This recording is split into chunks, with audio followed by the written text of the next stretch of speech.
ማርያም ባለችበት አቀርበው ከዛ በኋላ ነው ፈርተው በመጡበት ሳይሆን በሌላ መንገድ የሄዱት። እስከዛ ጊዜ ድረስ ነበረ አገልግሎቱ ልፈልጌ ነው። አዲስ ኪዳን ግን መች ነው የሆነው ካልከኝ ወንጌላት መጽሐፍት ላይ አይደለም። አዲስ ኪዳን ጌታ ኢየሱስ በዚህ በሉቃስ ወንጌል ምዕራፍ 22 ሲናገር አሁን አለ በደሜ የምገባው አዲስ ኪዳን ነው አለ። አዲስ ኪዳን ባይዶ በብልድ እንጂ ኢየሱስ ክርስቶስ የኖረበት እኮ 33 ዓመት ባይዶ ብሉይ ኪዳን ነው። ኦልድ ቴስትመንት ኖት ኒው ሴንቸሪ አይደለም። ዮሐንስ ራእይ ምንድን ነው? ዮሐንስ ራእይማ አዲስ ኪዳን ላይ ራእይ በመቶ ኢየሱስ ከሞተ ካረገ በኋላ ከ90 ምናምን ዓመት በኋላ የተጻፈ መጽሐፍ ነው ራእይ ነው። በጣም ጥሩ። አሁን ካልከው ጋር ትንሽ ስለሚጋጭብኝ ዮሐንስ ራእይ ምዕራፍ 5 ላወጣልህ ፈልጌ ነው። 4ም አለ ከ5 ጀምሮ ስለማይመች 4 ላይ አወጣዋለሁ። ኖ አይደለም ይሄ ባለፈው ያልኩ እንደውም ዛሬ 2 ብቻ ስለሆነ ማወር መነካካት እንችላለን። ባለፈው እኔ በፍቅር ነው ለክርክር ምናምን ሳይሆን ለመማር ስለምፈልግ ዮሐንስ ራእይ ምዕራፍ 4 ባለፈው 4-5 ያልኩ ቴዎሎጂካሊ ከአራት በኋላ ቤተክርስቲያን የለችም ያልኩ ስለምንነጠቅ ነው። ንጥቀት እኮ አለ እኮ ንጥቀት አለ። ምዕራፍ 4 በኋላ የሚሆነው ፈንክሽን ሁሉ ኤቭሪቲንግ ሰማይ ቤተክርስቲያን ከተነጠቀች የሞቱት ይነሳሉ። ተሰሎንቄ መጽሐፍ ሲናገር የሞቱ ይነሳሉ። የሊቀ መላእክት አለቃ የሆነው ሚካኤል። ስለዚህ ክርስቶስ አሁን እያልኩ ያለው ራእይ ክርስቶስ ከምን ካረገ በኋላ ከተነሳ በኋላ ከ90 ዓመት በኋላ የተጻፈ ነው። ኢየሱስ ከሄደ በኋላ በ98 ነው እንግዲህ አዲስ ኪዳን ሙሉ ተጻፈ ብለን የምንለው እስከ 100 ዓመት ተጽፏል። ስለዚህ 4:8 ላይ ስናነበው ምን ይል መሰለ? ዮሐንስ ራእይ 4:8 ላይ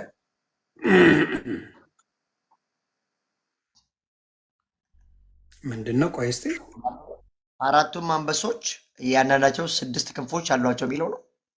ኖ ቆይ እስኪ ይቅርታ 5 ላይ ነው። ቆይ 4:6 ቆይ አንዴ ይቅርታ 5 ላይ በጣም ይቅርታ 5 ላይ ነው። 5 ላይ ቁጥር ዕጣን ይገባዋል አሉ። ዕጣኑን ላምጣው። አሁን እያነበብኩት ስለነበረ ነው። ኦኬ አለ አሁን ሳነበው ስለነበረ ሲያውጃየው ሰማዩን ከዛ በኋላ መጽሐፍን ዘረጋ ከሽሙ ጋር አታልቀስ በዙፋኑና እንስሶች መካከል 7 ቅዱሳን ነበሩ። የተላኩ የእግዚአብሔር መስዋዕት ናቸው። ከዛም ወደቁ 11 ላይ ይመስለኛል። ያ ዝጋና ይገባዋል በወርቅ ዕጣን የሚለው አነበብከው? የቱ ጋ ነው? ቆይ አምስት ላይ ነው። ቆይ ምዕራፍ 8 ነው አለ። ምዕራፍ 5 ላይ ነው ቁጥር 8 ላይ መጽሐፉንም በወሰደ ጊዜ 4ቱ እንስሶችና 24ቱ ሽማግሌዎች በሕጉ ፊት ወደቁ። እያንዳንዳቸው በገናና የቅዱሳንን ጸሎት የሆነ ዕጣን የሞላበትን የወርቅ ዕቃ ያዙ ይላል። ዕጣን የሞላበትን የእኔ ጥያቄ ምንድን ነው? ዕጣን የለም፣ ዕጣን ከዚህ በኋላ የሚያስፈልግ ነገር የለም ብለኛል። በራእይ ላይ ደግሞ ዕጣን አለ ይልሃል። ትንቢተ ዘካርያስ ላይ ባወጣው ሉቃስ ወንጌል ላይ አለ። ትንቢተ ዘካርያስ ዕጣን ሊያጥን ይቅርታ፣ ትንቢተ ዘካርያስ አልኩኝ። ሉቃስ ላይ ብታወጣ ዘካርያስ ዕጣን ሊያጥን የቤተክርስቲያኑን ስርዓት ሊያደርግ ገብቶ ነበረ። ከዛ በኋላ ተነግሮ የዛ ጊዜ ክርስቶስ ተጸንሶ እንጂ አልተወለደም ነበር። ስለዚህ ምናልባት ወደ እሱ ልትሄድብኝ ትችላለህ። አሁን 8 ላይም አመጣልሃለሁ። 8 ላይ ባለው ላይ ዮሐንስ ራእይ ጥያቄን ከዛ ጠይቃለሁ ካነበብነው በኋላ 8 ላይ እንሂድ። 8 ትሄድና 8:4 ላይ ምን ይላል?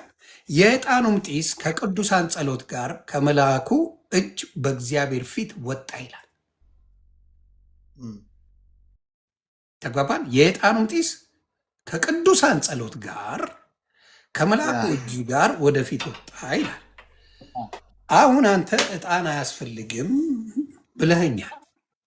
ይህን እንዴት አድርገ ነው የምትነግረኝ?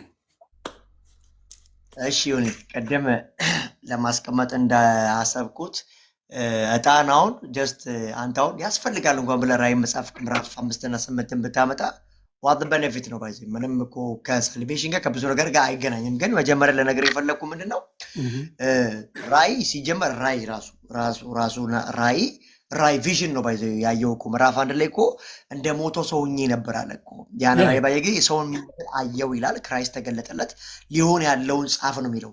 ራዕይ መጽሐፍ ደግሞ ከሚገርም ዮኒ ብቻውን የሚጠና አይደለም ከዳንኤል መጽሐፍ ጋር ነው የሚጠናው። ዳንኤል መጽሐፍ አብዛሆል የሚናገረው ፕሬዲስቲሽን ስለ ወደፊቱ ነው። የ2000 ዓመት ትንቢት ነው ዳንኤል ሲናገር የነበረውና ዳንኤል ምዕራፍ 10 11 12 የሚጠናው ከዚህ ከራዕይ መጽሐፍ ጋር ነው። የራዕይ መጽሐፍ ሙሉ ትርጓሜ ለማግኘት ዳንኤልን መጽሐፍ ራሱ አብሮ ማጥናት አስፈላጊ ነው። ስለ ፋርስ ንጉስ፣ ስለዚህ ስለ ሮም ንጋስታት ምናምን ይናገራል፣ ትንቢት ተናግሯል። ከሱ ጋር የተያያዘ ነው። ለምንድን ነው ቤተክርስቲያን ትነጠቃለች ያልኩ?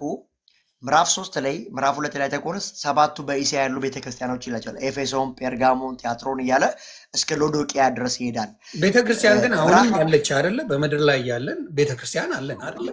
የምንሰበሰቡበት ክርስቲያኖች የሚሰበሰቡበት አለች። ቋላ ያልኩ ራዕይ ምዕራፍ 4 ከመፈጸሙ በፊት ቤተክርስቲያን አሁን ትነጠቃለች ማለት እኮ መሰለ የሞቱት ቅዱሳኖች ይነሳሉ። መለከት እየሰማሁ እኛ በህይወት ያለ ነው። አሁን ዛሬ ዊዝን ፍራክሽናል ሰከንድ ጌታ እንዳይመጣ ነው የምናምነው። ባይዘው እኛ እንደዚህ ነው የምናምነው። ጌታ ሊመጣ በደጅ ነው። አሁን ያወራን አሁን ኤኒታይም ሊመጣ ሊከሰት ይችላል። ኤኒታይም ልክ ግን በመላእክት አለቃ በሚካኤል ጥሩምባ መለከት ሲነፋ በኃይል ሲነፋ የሞቱት ናቸው። መጀመሪያ እኛ አንቀየርም። የሞቱት ይነሳሉ ቅዱሳን። እኛ ደግሞ እንለወጠና በደመና ላይ ጌታን ልንቀበል እንሄዳለን ይላል መጽሐፉ። ልክ ይሄ ከሆነ በኋላ እዚች ምድር ላይ አሕዛቦች ይቀራሉ። ኢንክራይስት ያልሆኑ ቦርናጌን ያልሆኑ ጌታን የማያውቁ ሰዎች እዚህ ምድር ነው የሚቀሩት። ከምዕራፍ 4 ጀምሮ የምታያቸው ሁሉ ማተቡ የሚፈቱት እነዚህ ዕጣን የሚሰዉት መላእክቶች ኤቭሪቲንግ ቤተክርስቲያን ከተነጠቀች በኋላ እዚህ ምድር ላይ የሚሆን ነገር ነው። ጽዋ ሲፈስ ነው የምታየው። ስለ ጽዋ ስለሚፈሰው መከራ ስለሚሆን እሺ መልካም። ዕጣኑ ምን አገባው ታዲያ? ለምሳሌ ዕጣኑ ምን ያደርጋል? አያደርግም አይደለ? የዛ ጊዜ የሚያደርጉት ከሆነ እኛ እያለን በህይወት ማድረጋችን ጥቅም የለውም ብለህ ታስባለህ? ቅዱሳን ያደረጉትን እኛ ብናደርገው እኛ የለንም አልኩ። እኛ ስለሌለ ለእኛ አስፈላጊ አይደለም። ለቅዱሳኑ ለእኛ አይደለም፣ ለእነሱ ግን አስፈላጊ ነው። እንደ መጽሐፉ መዋሸት ስለማንችል መዋሸት አንችልም። ለቅዱሳን አስፈላጊ ነው፣ ለእኛ ግን አያስፈልግንም። እኛ ቅዱሳን አይደለንም እንዴ? አይ መጽሐፉ ስንነጠቅ እኛ ቅዱሳን ስለሆንን አይደል የምንነጠቀው? እነሱም ቅዱሳን ናቸው። አንድ እየሰማኝና ታብራራልኛለህ። እነሱ ቅዱሳን ናቸው አይደለ? እኛ መቼም ስንነጠቅ ቅዱሳን ስለሆንን እንጂ ዝም ብለን አንነጠቅም አይደል? አይደለም? ቅዱሳን ሆነን ከተነጠቅን እነሱ ቅዱሳኑን ዕጣኑን ይዘውት ከመጡ እኛ ቅዱሳኖች እዚህ ዕጣን የማናጥ ነው ለምንድን ነው? አሁን እዚህ ጋር እየተናገረ ያለው ስለ መልአክም ጭምር ነው። ዮኒ አሁን ቅዱሳን የሚለው ስም ስለገባ ሊትራሊ አንተ ሰዎች ናቸው እኛ ሰዎች ናቸው ብለህ እየፈታ ነው እንጂ ያለው እዚህ ቁጥር ምዕራፍ 8 እኮ መጀመሪያው እንደዚህ ይላል። ቁጥር 1 ላይ 7ኛው ማተም በተፈታ ጊዜ 24 ሰዎችም አሉ፣ 24 ሽማግሌዎችም አሉ። በነገራችን ላይ መላእክቶች አይልም፣ ሽማግሌ ጭምር አለ። ቅዱሳን 24 ሽማግሌዎች አሁን ምዕራፍ 4 ላይ የሚላቸው እነሱ እንግዲህ ቅድም ያልኩ ራዕይ ነው እኮ ራዕይ ማለት መላእክት አለ። ቆይ መላእክቱ አለ፣ ከዛ ቅዱሳኖች አለ፣ እንስሳቶችም ጭምር አለ፣ 24 ሽማግሌዎች አለ። የመላእክቱን ተናገረ፣ የእንስሳቶቹን ተናገረ። የቅዱሳናት ሲሆን እንዴት ወዴት መሄድ ነው? ማብራታ ኖ ወዴት አይደል? እሺ ንገረኛ። ምዕራፍ 4 እኔ እኮ አውፉት መሰረት የጣልኩት እኮ ቤተክርስቲያን ስለሌለች ከዚህ በኋላ ያሉትን እውነት እኮ እናወራዋለን። ግን ምዕራፍ 4 ሲጀምር ምን ይላል? ቴክስት እየላኩልህ ነው። አየሁት ቴክስት ከላይ መሴጅ እየላኩልን ምዕራፍ 4 ያየሁት ከዚህ በኋላ አየው ይላል። ዮሐንስ ያያል ምዕራፍ 4 ቁጥር 6 ናር ሊጠይቀኝ አንተ ቁጥር ምዕራፍ 4 ቁጥር ምዕራፍ 5 አይደል? ምዕራፍ 4 ነው ምዕራፍ 8 ቁጥር 4ን ብታየው በደንብ አድርጎ ይናገራል። 5 ላይ ይጠይቀኛል። ከምዕራፍ 5 ላይ ይጀምራል። ምን አለ መሰለህ ዕጣን፣ እሱንም ብቻ ሳይሆን የሉቃስ ወንጌልንም ላሳይ ይችላል። ዕጣን ማጠን ቤተክርስቲያንን ለቅድስና እስከሆነ ድረስ የሚጎዳን ነገር የለም። ቅድስና ሜሮን ትቀባ እንትን ቆይ ዘይት ትቀባለ ለቅድስና ብለህ ሰው ለቅድስና ቤተክርስቲያንን ማጠን እንደ መጥፎ ነገር ማየት ተገቢ ነው ብዬ አላስብም እኔ ፐርሰናሊ። ኦኬ ሉቃስን እሺ ሉቃስን ላሳይ። ሉቃስ አንድ ላይ ሉቃስ አንድ ላይ ቀደም እንዳወራው ዘካርያስን ነው የምታመጣው። አዎ ዘካርያስን ነው። ዘካርያስ ዕጣን ሊያጥን በገባ ጊዜ ገባ። ከዛ ምን ይላል?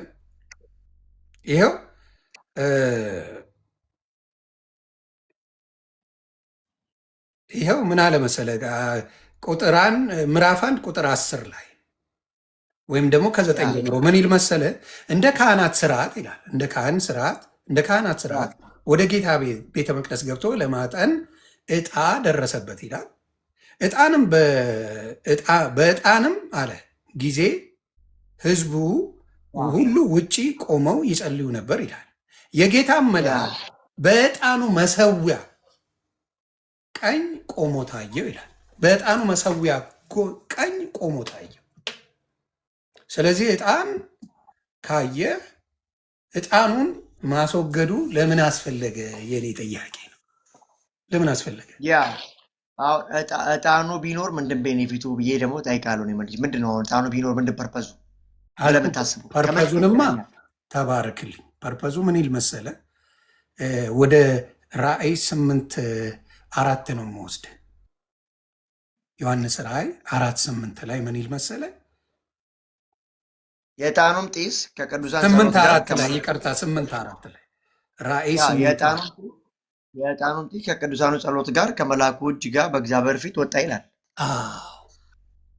ስለዚህ ዕጣኑን እያደረግክ በምትጸልይበት ጊዜ ከቅድስና ጋር አብሮ ይወጣል። ስለዚህ ይህንን ነው የሚያሳየው። ስለዚህ ዕጣን ማጠኑ ለማን ብለህ ስለምታደርገው ነው። ቆይ ለእግዚአብሔር ብለህ የምታደርገው በሙሉ ምን ይሆናል? አሁን ያኔ ደግሞ የሆነ ያስረግጥ የምነግርህ ነገር ምንድን ነው? ቤተክርስቲያን እስካሌጠች ድረስ እና እኔን እየጠየቀኛለሁ ከቤተክርስቲያን ንጥቀት በኋላ የሚሆን ስለሆነ እነዚህ ልፋላፋት 24ቱ ሽማግሌዎች የሚላቸው ቅድም ያለው ራእይ ነው እያየ ያለው።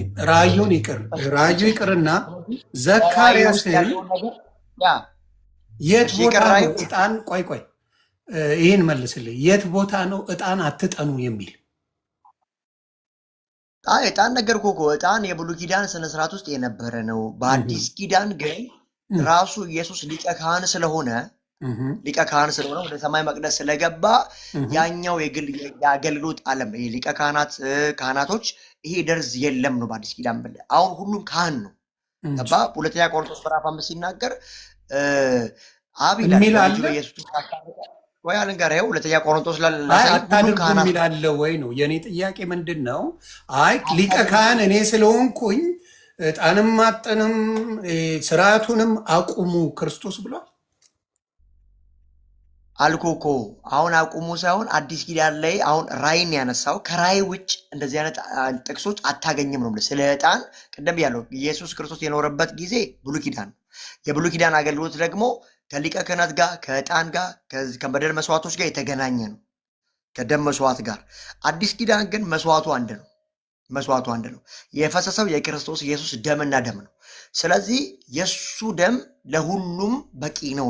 እንደ በፊቱ እንደ ኦልድ ቴስተመንት ካህናቶች፣ ሊቀ ካህናቶች የሚፈስ ደም የሚጤስ ዕጣን የለም በአዲስ ኪዳን ነው የምልህ። ሁሉንም መስዋዕት በአብ ፊት ኢየሱስ አቅርቧል።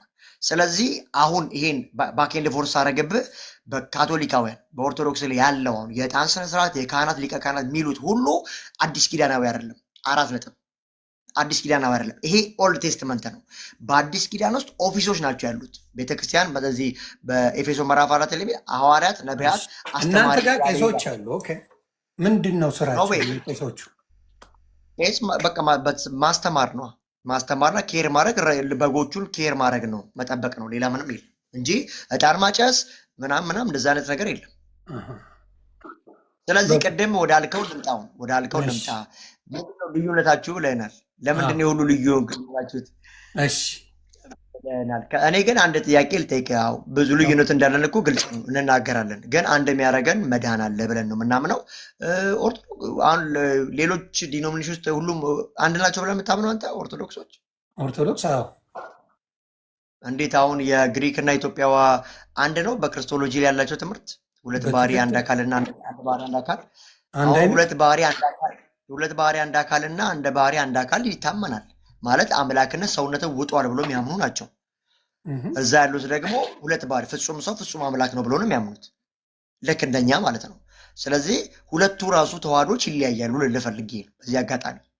በምንድን ነው የተለያዩት? አልተለያዩ አንተ እያልክ ነው፣ ግን እስቲ ኤቪደንሱን አምጣልኝ አልኩ እኮ ይኸው እየነገርኩ ነው እኮ። ምንም እኮ እየነገርከኝ ሳይሆን እኔ ለምሳሌ ማስረጃ ነው ያሳየው አይደለም።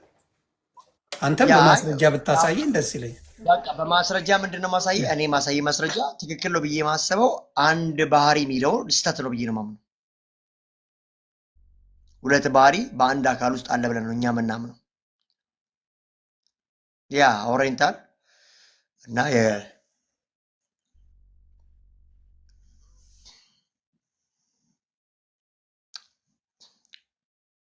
ስለዚህ ምንድን ነው የምትለው ካልከኝ እኔ ሁለት ባህሪ አንድ አካል ነው የመጽሐፍ ቅዱሳዊ አንተ ያልከውን አይደለም የምልህ። እኔም ኦርቶዶክስ የምትለውን ነው የምትነግረን ማስረጃ የምትሰጠኝ። ያልኩ እኮ ኢስተርንና ኦሪየንታል እኮ ዘሴም አይደሉም ያልኩ በክርስቶሎጂ ላይ አሁን አምላክነት ሰውነትን ውጧል ነው ብሎ የሚያምኑት ገብተዋል አይደለ? አንዱ ደግሞ ፍጹም ሰው ፍጹም አምላክ የሚባል ትምህርት አለ እንዴ? መዋወጥ አለ። አሁን ኢየሱስ ፈራጅ ነው የሚሉ እኮ ሰውነቱ እኮ አሁን በሰውነቱ የለም እኮ እያሉ እኮ ነው። አሁን አምላክ ብቻ ነው ፈራጅ ነው የሚሉ እኮ ገብቷል።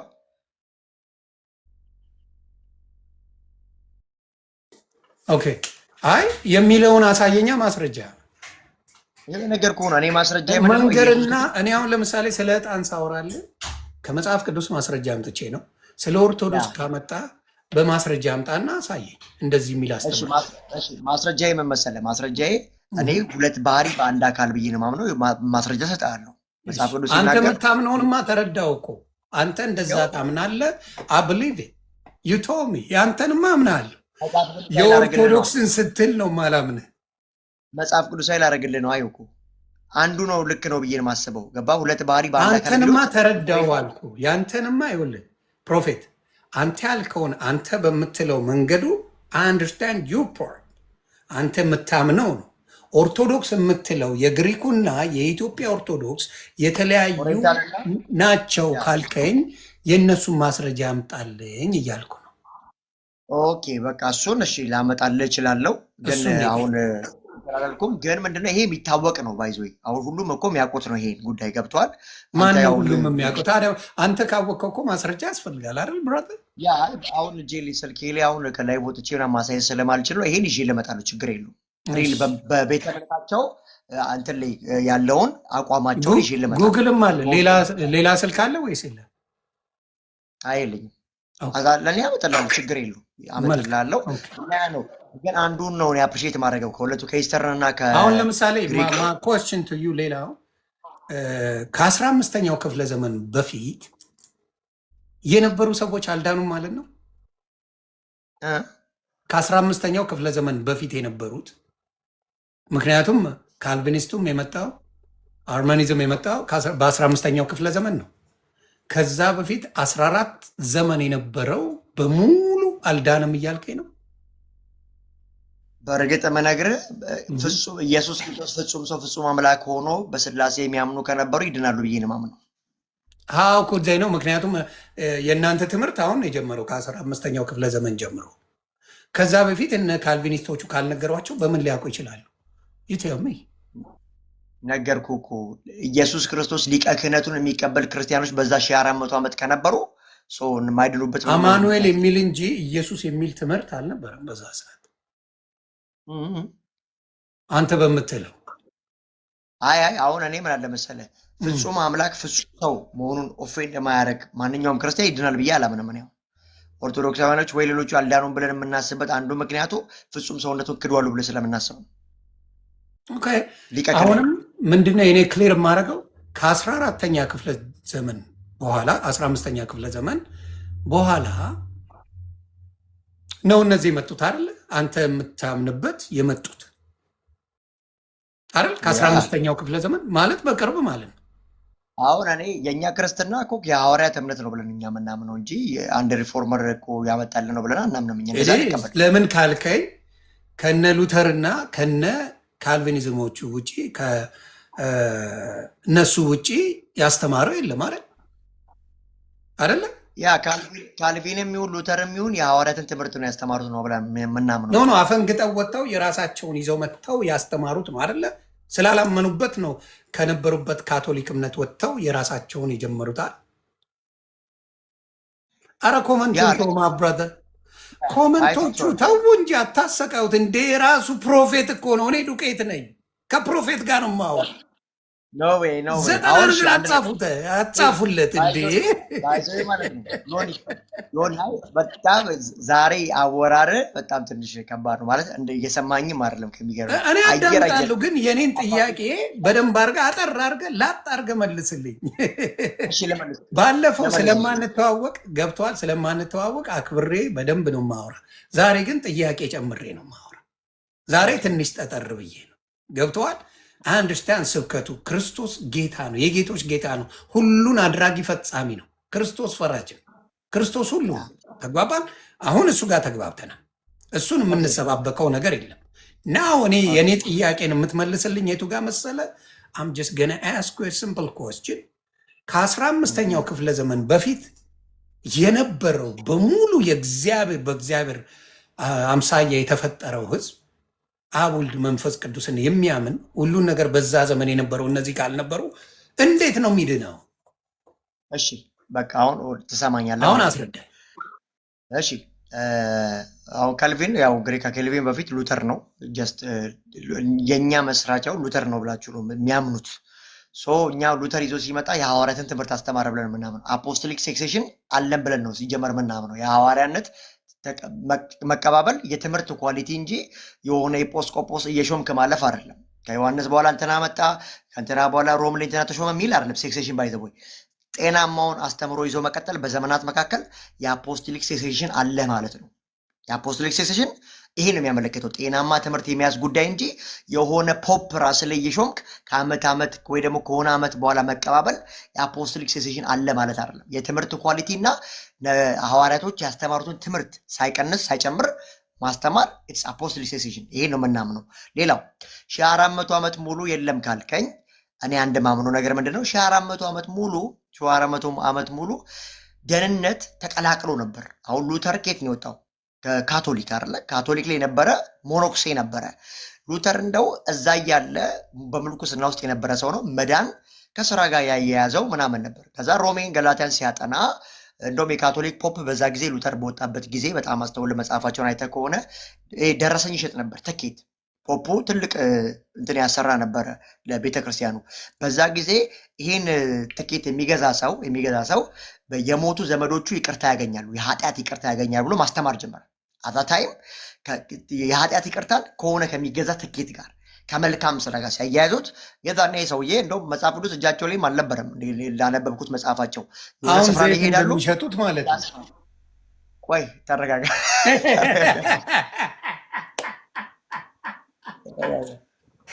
እና ሄዶ መጽሐፍን ያነባል። ከተቀመጠበት ስፍራ መጽሐፍ ቅዱስ ሲያነብ፣ ሮሜን ገላትያን ሲያነብ መዳን በጸጋ እንጂ በስራ እንዳልሆነ ሲገባው የዛኔ ከካቶሊክ ወጣ። ፕሮቴስት እኮ ያደረገው እሱ ነው። ባይዞ ፕሮቴስት ምንድን ሲባል መቃወም ማለት ተቃዋሚ ማለት እኮ ነው። ፕሮቴስታንት አሁን ደህና ስም ሆኖ እኮ አይደለም። እኔ አሁን ወንጌላዊ አማኝ ወይ ክርስቲያን ነው የሚባለው። በሐዋርያት ሥራ ምዕራፍ 11 መሰረት የክርስቶስ ተከታዮች ክርስቲያን ተባሉ የሚለው እኔ ክርስቲያን ነኝ። ፕሮቴስታንት የሚለው ራሱ ተቃዋሚ ማለት ነው። ካቶሊክ ቸርችን ተቃውሞ ወጣ። ደህንነት፣ ጸጋ፣ መዳን በጸጋ እንጂ በገንዘብ አይደለም፣ ትኬት በመግዛት አይደለም፣ በመልካም ስራ አይደለም ብሎ ሮሜን ገላትያን ጠቅሶ ብዙ ቨርሶችን እዛ ከተማ ላይ እየለጠፈ ይቃወማቸው ነበር። ፕሮቴስት አደረገ ማለት ነው። ከዛ ጊዜ በኋላ በሉተር ምንድን ሪቪሌሽን የመጣው ካልከኝ መዳን በጸጋና በእምነት እንደሆነ ኦፌን ማድረግ ጀመረ። አሁን እንዳለው 2 ቢሊዮን አማኞች ደርሰዋል ከሉተር በኋላ ማለት ነው። ከሉተር በፊት እሳ እንዴት ነበረ ካልከኝ ከሉተር በፊት የመጀመሪያው 300 ዓመት በጣም ክርስትና ላይ ስደት ነበር። በተለይ ከ70 ዓመተ ምህረት በኋላ ኔሮ የሚባል ንጉስ ተነስቶ በጣም ክርስቲያኖችን ያሳድ ነበረ። በአንበሳ እስከ መበላት ድረስ ካታኮምብ የሚባል ዋሻ እዛ ስፍራ ላይ በጣም ስደት ያገኙ ነበረ። ኢቨን መጽሐፍ ቅዱስ ይዞ የሚገኝ ክርስቲያኑ ላይ ይገደል ይጠፋ ነበር በዛ ታይም እና ክርስትና የጭንቅ ዘመን ነበር የሆነ ታይም ላይ በዛ ጊዜ መጥተዋሉ። አሁን ኦርቶዶክስ የምትለው ካቶሊክ የምትለው እኮ ኦርቶዶክስ በ451 እኮ ነው ተዋህዶ ኦርቶዶክስ ብሎ የወጣችው። ሲጀመር መጀመሪያ ከካቶሊክ ጋር ነበረች 451 ላይ። ከዛ ደግሞ ከኦርቶዶክስ ካቶሊክ ነው የሚቀድመው። አብራ ነበረች፣ ወጣች ነው ባለመስማማት። ስለዚህ ከኦርቶዶክስና ካቶሊክ ጋር ከመድረስ በፊት ራሱ ወደኋላ ከመድረስ በፊት ክርስትና የሚባለው የሚታወቀው አሁን ሉተር ትናንት መጣ አልከኝ እንጂ ኦርቶዶክስም ካቶሊክም ትናንት የመጡ ናቸው። የጊዜ ጉዳይ እንጂ 451 ላይ ነው ስታብሊሽ ያደረገችው ኦርቶዶክስ ተዋህዶ። ካቶሊክም ልክ እንደዚህ በ300 ምናምን ውስጥ ነው ካቶሊክ ብላ ዓለም አቀፋዊት ብላ የመጣችው። ከነሱ በፊት ክርስቲያኖች 4ኛ ክፍለ ዘመንና 15ኛ ክፍለ ዘመንን ልዩነቱ የ10 ክፍለ ዘመን እንደሆነ እንድታስተውለው በዛ አብራራለሁ። ስለዚህ ክርስትና ከሆነ ከክርስትና ወጡ ካልከኝ ክላሽ አያደርግም? ኖ ሁሉም የመጣ ነው። ክርስትና በ15ኛው ክፍለ ዘመን ከመጣ ክርስትና በ15ኛው ክፍለ ዘመን ከመጣ ካቶሊክ እና ኦርቶዶክስ በ3ኛው በ4ኛው ክፍለ ዘመን ከመጡ ክርስትናው እዛ ከነበረ ከክርስትና ነበር ማፈንገጥ የነበረባቸው አይደል እንዴ? ከክርስትና ወጥተው ነው ወደ ፔኔኮስታል ወደ ሌላውን መውጣት ያለባቸው። ታዲያ ክርስትናው የት ነበረ? እሱንም አብረህ ብታብራራለህ።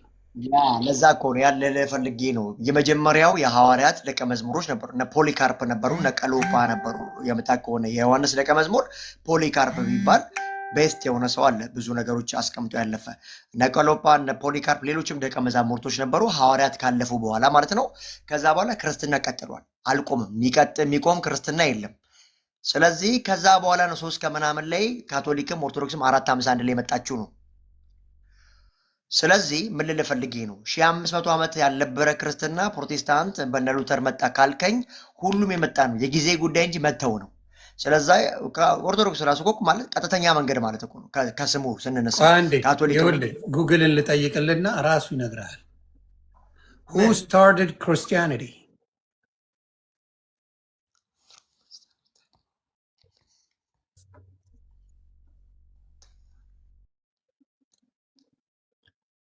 Who started Christianity?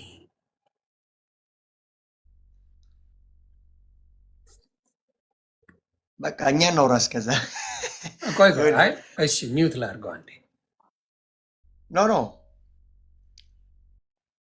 ፈልገህ ነው እሱ። አይ አንተም እኮ እውቀቱ ስላለ ጀስት እሷንም መጠየቅ ይታወቃል። እሽቅድድም አለን ቢያንስ የ1200 ዓመት ምናምን 1100 ዓመት እሽቅድድም አለ በዲኖሚኔሽን ደረጃ። ያ ማለት ግን እውነት ይዛል ማለት አይደለም። ከባድ ነው። ምን አልከኝ? ያው እሽቅድድም እንዳለ እኮ ግልጽ ነው። እሺ እሽቅድድም እንዳለ ግልጽ ነው። ኦኬ እኔ አሁን የምጠይቀው እውነት አለ ማለት አይደለም፣ እሽቅድድም አለ ማለት። ስለዚህ ከዛ በፊት የነበሩ በክርስትና እኮ የነበረው እነዛ በህግም ሲኖሩ በህግም የጸደቁ ሰዎች አሉ። ለምሳሌ እንትናን ብታመጣው ዘካርያስንና ባለቤቱን ኤልሳቤጥ ብታመሳቸው በህግ የሚመላለሱ ጻድቅ እንደነበሩ መጽሐፍ ቅዱስ ይናገራል። በህግ የሚኖሩ ናቸው፣ ህጉን ተከትለው የሚኖሩ ናቸው።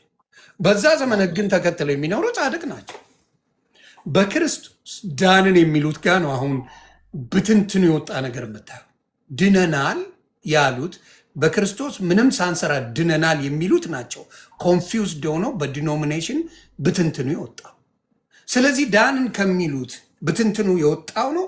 በስ ወጦ ነው ክርስትናን ከሚያመልኩ ነው ትክክለኛ ክርስትና አለው ብለህ የምትረዳው አንተ ራሱ ኮመንት ሴንስን ብትጠቀም። ኦኬ እሺ፣ እኔ አሁን ኤቭሪቲንግ ስመልስልህ እኔ የሐዋርያትን ትምህርት ነው የምመልስልህ። ጴጥሮስ እንዳለው እና ደግሞ ዮሐንስ እንዳለው እንጂ ጀስት የሆነ እንትና አከሌ እንዳለው ብዬ አልመልስልም። ስለዚህ ዛሬ ማስተምር ትምህርት ሐዋርያቶች የጻፉት ከሆነ እኔ የሐዋርያት ትምህርትን እያስቀጠልኩ ነው ማለት ነው። በመሀል ማንም ገብቶ አንቦጫረቀ አይመለከተኝም። ሉተርም በለው ኦርቶዶክስም በለው አይመለከተኝም። የሐዋርያት ትምህርት እጄ ላይ ካለ በቃ እሱን ነው ማስቀጥለው ነው የምልህ። ስለዛ መሽቀዳደም አይደለም ጉዳዩ ነው እውነትን ይዞ መጠበቅና አሁን አንተ የምትላቸው ቤተክርስቲያኖች እሺ አሁን አንተ ተባረክልኝ። የምጠይቅ ምንድን ነው ከየትኛው ነው ያለ ስራ ይጸደቃል ከሚሉት ነው ወይስ ጽድቅ አለ ግን ስራው መሰራት አለበት የምትለው ነው አንተ?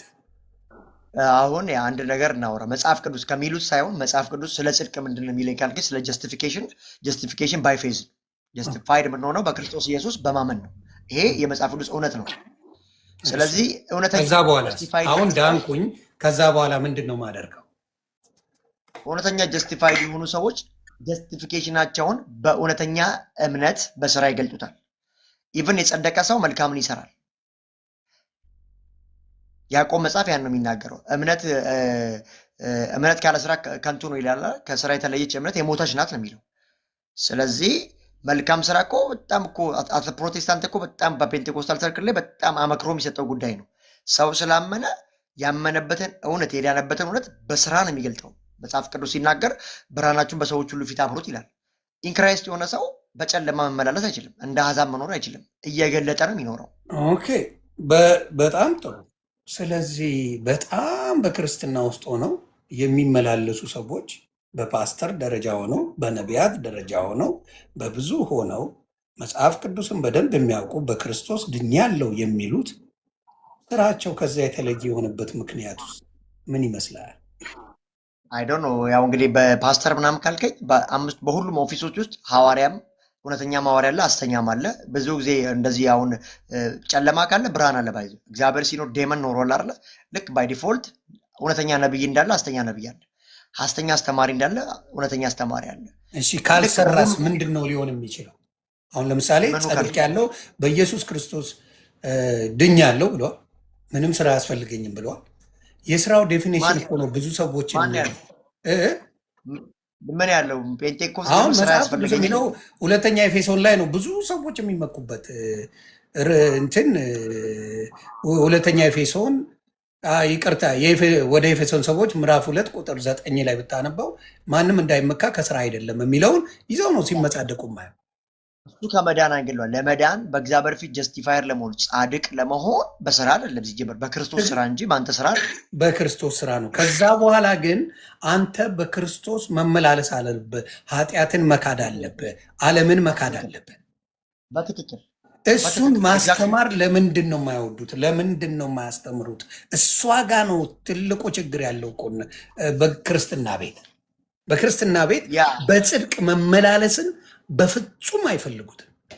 ዋይ እንደዛ ብለማ አደሆል ኦፌንድ አታርግ። አንዳንድ ሰዎች አስተማሪዎች ሁሉንም አላልኩኝም አብዛኛው ከሰማኸኝ እኔ ሳልሆን የዛው ቤተሰቦች ናቸው ይሄንን የሚናገሩት። ሊኖሩ ይችላሉ። እነዚህ ሰዎች ስለ ቅድስና እግዚአብሔርን ስለመምሰል መልካም ስራ ስለመስራት የማያሳዩ ከሆነ የኔ ሰዎች ትምህርት ራሱ በጣም ስውት ነው ማለት ነው። ሐሰተኛ አስተማሪዎች ናቸው። ያ ነው የሚሆነው እንጂ አይዟችሁ ምዕራፍ 2 ለማለት ነው። አታልቅሱ። ምዕራፍ 2 ቁጥር 9 ለማለት ነው። ሙድ ለምትይዙ ታች አይዞ አትበሳጩ። ለምን ትበሳጫላችሁ? ስለዚህ ለምን እስከ ዛሬ አልተበሳጫችሁ? ስትጠየቁ ምን ያስለቅሳችኋል?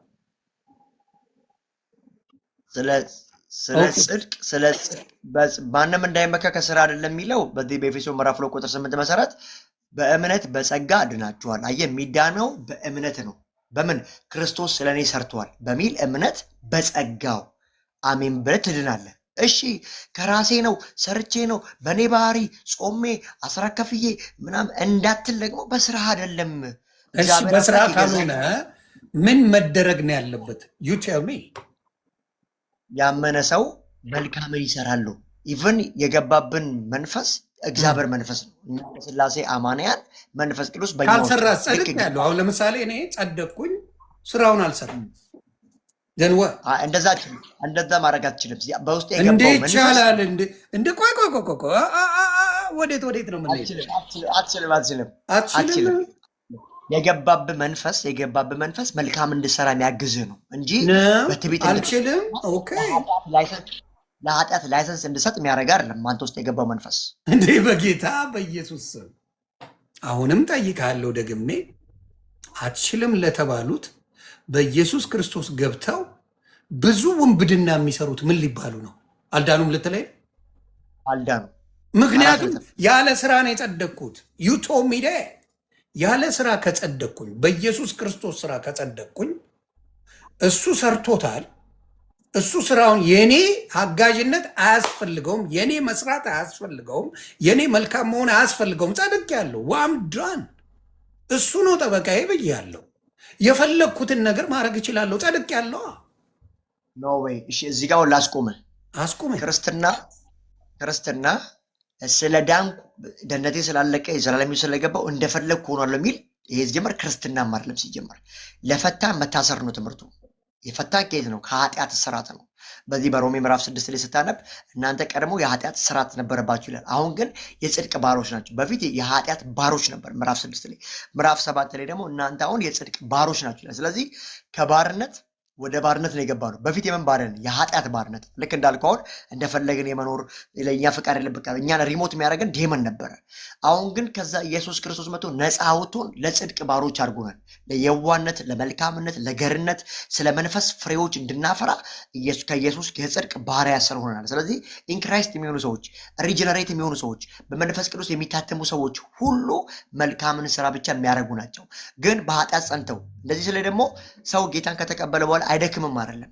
ለምሳሌ እኛውን ኢየሱስ ሊቀ ካህን ነው አማላጅ ነው ብለን ስናስተምር ለምን ደክመው ድካም? እሱ ሊቀ ካህናችን ነው አስታራቂያችን ነው እያለን ነው።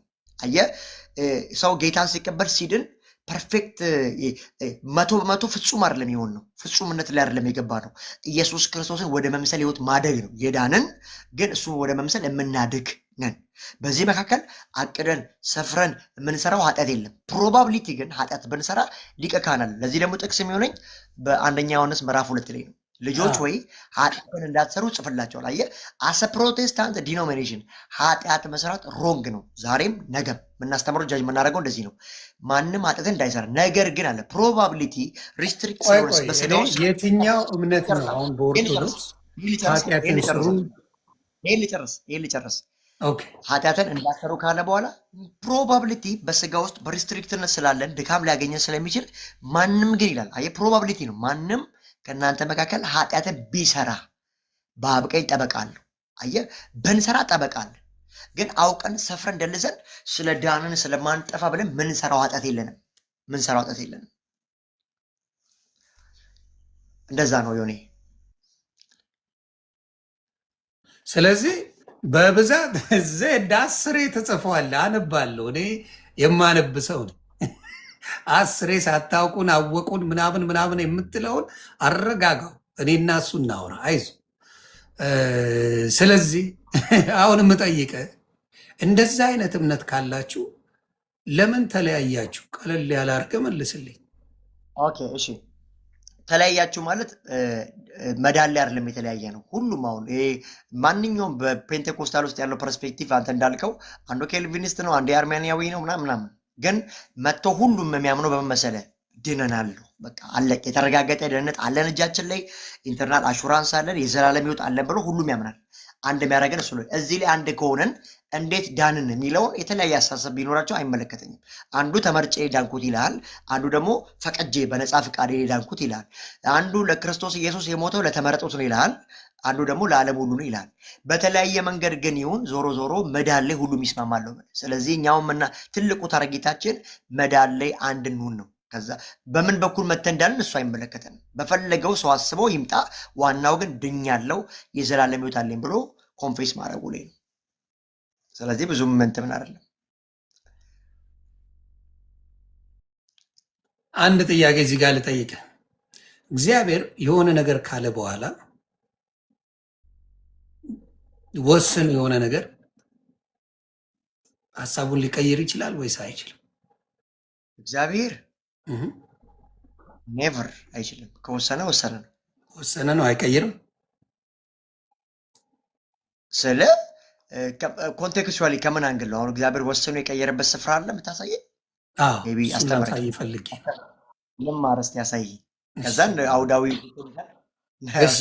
ትንቢተ ኢሳያስ ምዕራፍ 38ን አብረን ብናነበው ጥሩ ነው። እርግጠኛ ነኝ ግን የአሁኑ ጥቅስ ተልኮልህ ነው። ጌታ ኢየሱስ ምስክሬ፣ እሺ እግዚአብሔር ምስክሬ። እኔ ስንማማር ባለፈው ከተማር ነው የያዝኩት ጥቅስ ስለሆነ ነው። እሺ 53 ስንት ነው? 38 ነው ያልኩህ። እሺ 38 ትንቢተ ኢሳይያስ ምዕራፍ 38ን ታነበዋለህ።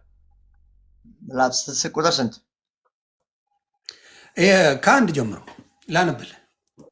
እሺ ምን መሰለ? በዛም ወራት ሕዝቅያስ ለሞት እስኪደርስ ታመመ። ነብዩም የአሞጽ ልጅ ኢሳይያስ ወደ እርሱ መጥቶ ነብዩ የአሞጽ ልጅ ኢሳይያስ ወደ እርሱ መጥቶ እግዚአብሔር እንዲህ ይላል ትሞታለህ እንጂ በሕይወት አትኖርምና ቤትህን አስተካክል አለው። ቤትህን አስተካክለዋል። ሕዝቅያስም ፊቱን ወደ ግድግዳው መልሶ እንዲህ ሲል ወደ እግዚአብሔር ጸለየ። አቤቱ በፊት በእውነትና በፍጹም ልብ እንደሄድኩ ደስ የሚያሰኝንም እንዳደረግኩ ታስብ ዘንድ እለምንሃለሁ። ሕዝቅያስ እጅግ አድርጎ አለቀሰ። የእግዚአብሔርም ቃል ወደ ኢሳይያስ እንዲህ ሲል መጣ። ምን አለ? ሂድ ሕዝቅያስን እንዲህ በለው፣ የአባትህ የዳዊት አምላክ እግዚአብሔር እንዲህ ይላል፣ ጸሎትን ሰምቻለሁ፣ እንባንም አይቻለሁ። እነሆ በዕድሜ ላይ 15 ዓመት ጨምሬአለሁ። ቤትን አሰናዳ ትሞታለህ ነው ያለው። የሚሞት ሰው በቃ ጨርሷል፣ ሟች ነው። ስለዚህ እግዚአብሔር ይሄንን ለኢሳይያስ ነግሮት እንደሚሞት ነው። አንተ አሁን ድኛለሁ ብለህ ያዙ ይልቀቁኝ የምንለው ፕሪንሲፕሎች አሉ። ገብቶሃል? ድህነት እንዴት እንደሆነ ለመናገር ስለምፈልግ ነው አባቴ። ስለዚህ ምን ሆነ? ይሄ ሰው ጸሎት አደረገ፣ እግዚአብሔር አስብ አለው። ከእድሜው ላይ ከሚሞትበት ሌላ 15 ዓመት ሰጠው። ስለዚህ ለአንተ የምጠይቅ ምንድን ነው? አሁንም እግዚአብሔር አምላክ እንዳልኩ የኛ ንስሐ፣ የኛ ስራ፣ የኛ ጸሎት፣ የኛ ምን ሊያደርገው ይችላል? ነገሩን ሊቀይር ይችላል። አንተ አሁን ድኛለሁ ብለህ ያዙ ይልቀቁኝ በሚባለው አብዛኛው እንደዛ የሚል እንጂ በህይወት የሚኖሩ በህይወት የሚመላለሱ አይደሉም። አብዛኛዎቹ እንደፈለግ አድርጋ አስተምርና የትምህርት ልዩነት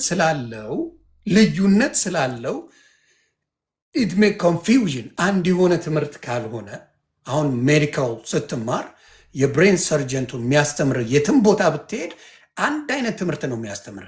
መጽሐፍ አላቸው። ያንን ፕሪንስፕል ተከትለው ያንን ትምህርት ይማራሉ። የብሬን ሰርጀንት ይሆናል። ያንን ቀዶ ሕክምና ያንን ነው የሚያደርገው።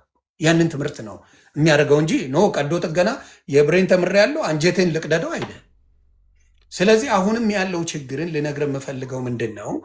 ድነሃል፣ ከዚህ በኋላ የእሱ ስራ እንጂ ያንተ ስራ አይደለም እያሉ በየጊዜው ሁሌ በተለይ በምድር ላይ ባለው ነገር ላይ የምድርን ስኬት እንጂ የዘላለም ህይወትን ስኬት ላይ ፎከስ ያደረጉ ብዙ አስተማሪዎች በሌሉበት ብዙ በዝግታና በማስተዋል በማይሄዱበት እግዚአብሔር አምላክ ይሄን ማድረጉን እያየ ቅድም ካልከኝ ምንድን ነው እግዚአብሔር ሀሳቡን አይቀይርም ብለኛል። አንተ ካልከው ተነስቼ ነው የምናገረው። እዚህ ጋር ግን እግዚአብሔር ሀሳቡን ቀይሯል። እንዴት አድርገ ነው አንተ ካልከው ጋር ከኮንቴክስቱ ጋር የምታስታርቅልኝ? ይሄን ነው የምጠይቀው። ኦኬ እሺ። አሁን እኔ አሁን እግዚአብሔር ሀሳቡን አይቀይርም ብዬ ነው ማወራ። አንተ ደግሞ እግዚአብሔር ሀሳቡን ቀያሪ ነው እያልከኝ ነው ማለት ነው በአጭር አማርኛ። እኔ ሳለው መጽሐፍ ቅዱስ ላይ በእኛ ላይ የሚያደርገውን ቁጣ እንደሚቀይር ሌላ ጊዜም እነግርሃለሁ፣ ሌላም ቦታ አሳያለሁ። ቁጣውን ይቅር እያለ እንደሚቀይር በየጊዜው እግዚአብሔር መጽሐፍ ቅዱሳዊ አድርጌ ያሳያለሁ። የእኛ ምን ስንሆን፣ እኛ ልባችን ሲመለስ፣ እኛ መልካም እየሆንን ስንሄድ ምን ያደርገዋል? ይቀይረዋል። ይሄ የስህተት ነገር ነው። እኔ መጽሐፍ ቅዱሳዊ ነው የምነግርህ። አንተ የምትለኝን ደግሞ ልስማ። ኦኬ እሺ። እንግዲህ ያነሳው የሕዝቅያስን ህይወት ነው። ሕዝቅያስ ታመመ፣ ከዛ እንደሚሞት ሰማ። ከዛ ደግሞ ወደ ነቢዩ እግዚአብሔር መጣ ድጋሚ። ከዛ ምሕረት አደረገለት፣ 15 ዓመት ጨመርለት። እግዚአብሔር መጀመሪያ እንደሚሞት ነው። ከዛ በነቢዩ አንደበት ቃል ተቀየረ። ከዛ እድሜ ተጨመርለት። አት ዘ ኤንድ ኦፍ ዘ ዴይ ግን ሕዝቅያስ መሞቱ አልቀረም። ዋናው እሱ ነው። ጀስት ግን ከ15 ዓመት በኋላ ቢሆን ይሞታል። ለማንኛውም ለምን ይሄን ጥቅስ አሁን ከሳሊቬሽን ጋር ከመዳን ጋር ለማታ አይገርም። ዮኒ ማኛ መሞት አይቀርም እያልከኝ ነው? እንደዚህ አይነት ወንጌል አለ እንዴ?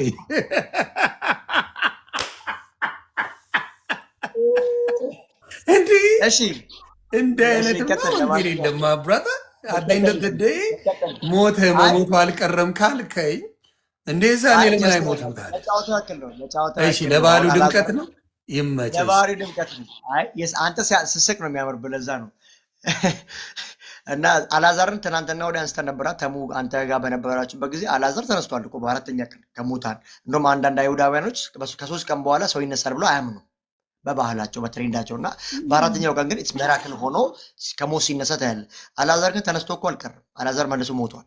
አየህ ሁሉም እኮ ጣሊታ አሁን እቺ ማርቆስ ወንጌል ምዕራፍ 5 ላይ የምኩራቡ አለቃ ኢያሪዎስ ይለዋል። የኢያሪዎስ ልጅ ጣሊታ የምትባል አንድ የ12 ዓመት ብላቴና ነበረች፣ ሞተች። ግን ኢየሱስ ሄዶ እዛ ድረስ አስነስቷታል። ልክ እንደዚሁ አንድም 3 ቦታ ላይ ኢየሱስ የሞቱትን አስነስቷል። ግን ሲነሱ አሁን ከእሱ ጋር የሚያገናኝ የለውም። ለምን መሰለህ እዚህ ጋር ትሞታለህ ያለው። የአንተም ጥያቄ ከመዳን ጋር የሚያገናኝ አይደለም ነው ብለህ እኔ እያወራሁት ያለሁት ስለ መዳን አዲስ ኪዳናዊ ስክሪፕቸር ነው። አንተ እኮ ሕዝቅያስ ጋር ሄደህ ብሉይ ኪዳን ላይ ነው እያመጣ ያለ ያን ሀሳብ ይዘህ መተህ እግዚአብሔር ዘላለማዊ እኮ ነው። የቆመ ነገር አለ። ብሉይ ኪዳንን አትከተሉ የሚል አለ እንዴ? ኖ ብሎ ኢየሱስ ክርስቶስ ሊፈጽም እንጂ ሊሽራል እንዳልመጣ ይናገራል። ለሕዝቅያስ እኮ የሆነለት እኮ እንደ ሕዝቅያስ እስኪሆንለት የእድሜ መጨመር እኔ እኮ እያወራ ያለው አይደለም። ትሞታለህ ብሎታል ቃል በቃል። ይኸውልህ በደንብ አንብበውና ድጋሚ ያው ትሞታለህ አለው። በቃ ትሞታለህ። ከዛ በኋላ ሕዝቅያስ ጸለየ። ከዛ መጣና በቃ 15 ዓመት ጨምሬልሃለሁ አለው። ሞተ ካለ ትሞታለህ አይደለ? ከዛ አሁን 15 ዓመት ጨመረለት። እግዚአብሔር አምላክ ምን አረገ ማለት ነው? ምን አረገ ነው ይሄና ሴንቴንስ የምትለው አንተ? ምሕረት ሲያደርግለት ነው የምናየው። ነገር ግን ይሄ ከደህንነት ጋር እያያዝም እያልኩህ እኮ ነው። እኛ ዳንን ከምንል ምን አገናኘው? የሕዝቅያስ ሕይወት ምን አገናኘው? አይ ስጠይቅ ማይገናኝ ጥቅሳቶች እውነትም ሪዴምሽን ነው። ከባድ ነው። ለምን እንደሆነ ልንገርህ ማፍራት አንዴ ከዳንክ በኋላ ብላችሁ ግግም የምትሏት ነገር በእኔ አንዴ ከዳንክ በኋላ በቃ በክርስቶስ ድኜ ያለው በጽድቅ መመላለስ አያስፈልገኝም፣ ስራዬ ተሰርቷል። ለምንድን ነው የምትሰራው? ከዳንክ ለምን ትሰራለህ? ማን ያለው? ጴንጤ ሆኖ ሰው እንደዚህ ይላል? አዎ ካልቪኒስቶች ይላሉ። ተመርጠናል፣ ለተመረጡት ነው የመጣው አይደል የሚለው። ታዲያስ ለተመረጡት ጥልቅ አይሰሩ ጥልቅ አይሰሩ። በህይወት የተገለጠ ህይወት የላቸውም ካልቪኒስቶች። እኔ ልጠይቅህ ነው። ለተመረጡት ነው አምላክ የመጣው ኢየሱስ ክርስቶስ የመጣው ብለው ነው የሚያምኑት አይደል? እሺ አንድ ታዲያ ለተመረጠው እንኳን ብሎ ቢያምኑ በጽድቅ አይመላለሱም እንዴ? በምን በጽድቅ የሚመላለሱ አሉ፣ የማይመላለሱ አሉ። ሪዝኑን ብትነግራቸው። ቆይ እኔ ከዳንኩ በኋላ በጽድቅ የምመላለስበት ሪዝኔ ምንድን ነው? የምትመላለስበት ሪዝን የተደረገልህ ነገር አለ ብዬ ለተደረገልህ ደህንነት ፎርጊቭነስ አለ፣ የፍቅር መልስ አለ፣ ልትኖርለት ግድ ነው። ያዳነህ እኮ ቅድም ብያለሁ ለፈታን መታሰር ነው ብዬ ስራ አስፈልግም አልከኝ። ይኸውልህ ቆይ ለምን ስራ ነው አይደለ እንዴ? ያ ስራ አይደለም መጽሐፍ ነው የሚናገረው። የእኔ ጥያቄ ምንድን ነው? ያንን በጽድቅ መመላለስ ስራ አይደለም ወይ ነው? በጽድቅ መመላለስ እኮ ለመዳን አይደለም ነው እሱ ስራ ነው፣ ግን ለመዳን አይደለም ነው። የዳነ ሰው የሚሰራው ስራ ነው እሱ ጽድቅ ማድረግ ስለ ዳን ከምትሰራው እንጂ ገና ለመዳን አይደለም። ይህ ከሆነ አንተ ጽድቅን መልካም ስራ መስራት ለመዳን ካልክ ክርስቶስ ሞትና ትንሣኤው ማመን ለአንተ አይጠበቅብህም። በመልካም ስራ ኢሳያስ እኮ እንደዚህ ያለ አይደለ በመጽሐፉ ጽድቃችን ራሱ እኮ አለ ጽድቃችን ራሱ እንደ መርገም ጨርቅ ነው አለ። አንተ ጽድቅ መልካም ስራ የምትለው ገባኝ እሱ ገባኝ። አሁንም ደግሜ ጠይቃለሁ። ድኝ ያለው ብለሃል፣ ስራ አይጠበቅብኝም ብለሃል። ለመዳን ተሳስቻለሁ። ለመዳን አይጠበቅብኝም። ኦፊሻሊ ለመዳን አይጠበቅብም አይደለ? ነፃ ስጦታ ነው አልከኝ። ስለ ዳንኩ እሰራለሁ። ስለ ዳን መልካም ስራ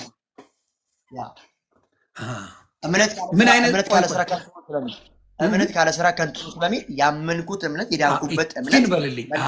እዚህ ጋር እንድትመጣልኝ ነው። እምነት ያለ ስራ ከንቱ ነው ይላል። እምነት ያለ ስራ ከንቱ ነው። ስለዚህ እዚህ ጋር ስራ አለች ማለት ነው። እምነት ታምናለህ፣ ስራውን ትሰራለህ። ስለዚህ እኔም እዚህ ጋር እንድትመጣ እኮ ነው የጠየቁ። አየህ እምነት እዚህ ጋር አለኝ፣ ከዛ እዚህ ጋር አለኝ። እምነት ያለ ስራ ከንቱ ነው ብለዋል። ስለዚህ ታምናለህ፣ ትሰራለህ፣ ታምናለህ፣ ትሰራለህ፣ ታምናለህ፣ ትሰራለህ። ያውን ያግባባል። ታዲያ አልኩህ እኮ ግን እምነት ምንድነው? እሱ በእምነት ነው እንጂ በስራዎች ስለ የነበረው እስካሁን ይህን ነበረ። ስለዛ እምነት ካለ ስራ እኮ ያልኩህ ድኛለሁ የሚል ሰው በስራ ካልተገለጠ እሱ ስተት ነው እያልኩ እኮ ነው። ቅድም እሱ አይደል እንዳልኳቸው እንዲ ያላግባባል። እነዛ በኢየሱስ ሰዎች ክርስቶስ ስራ ላይ አሁን ኦርቶዶክስ የምትወቀስበትን ልንገርህ።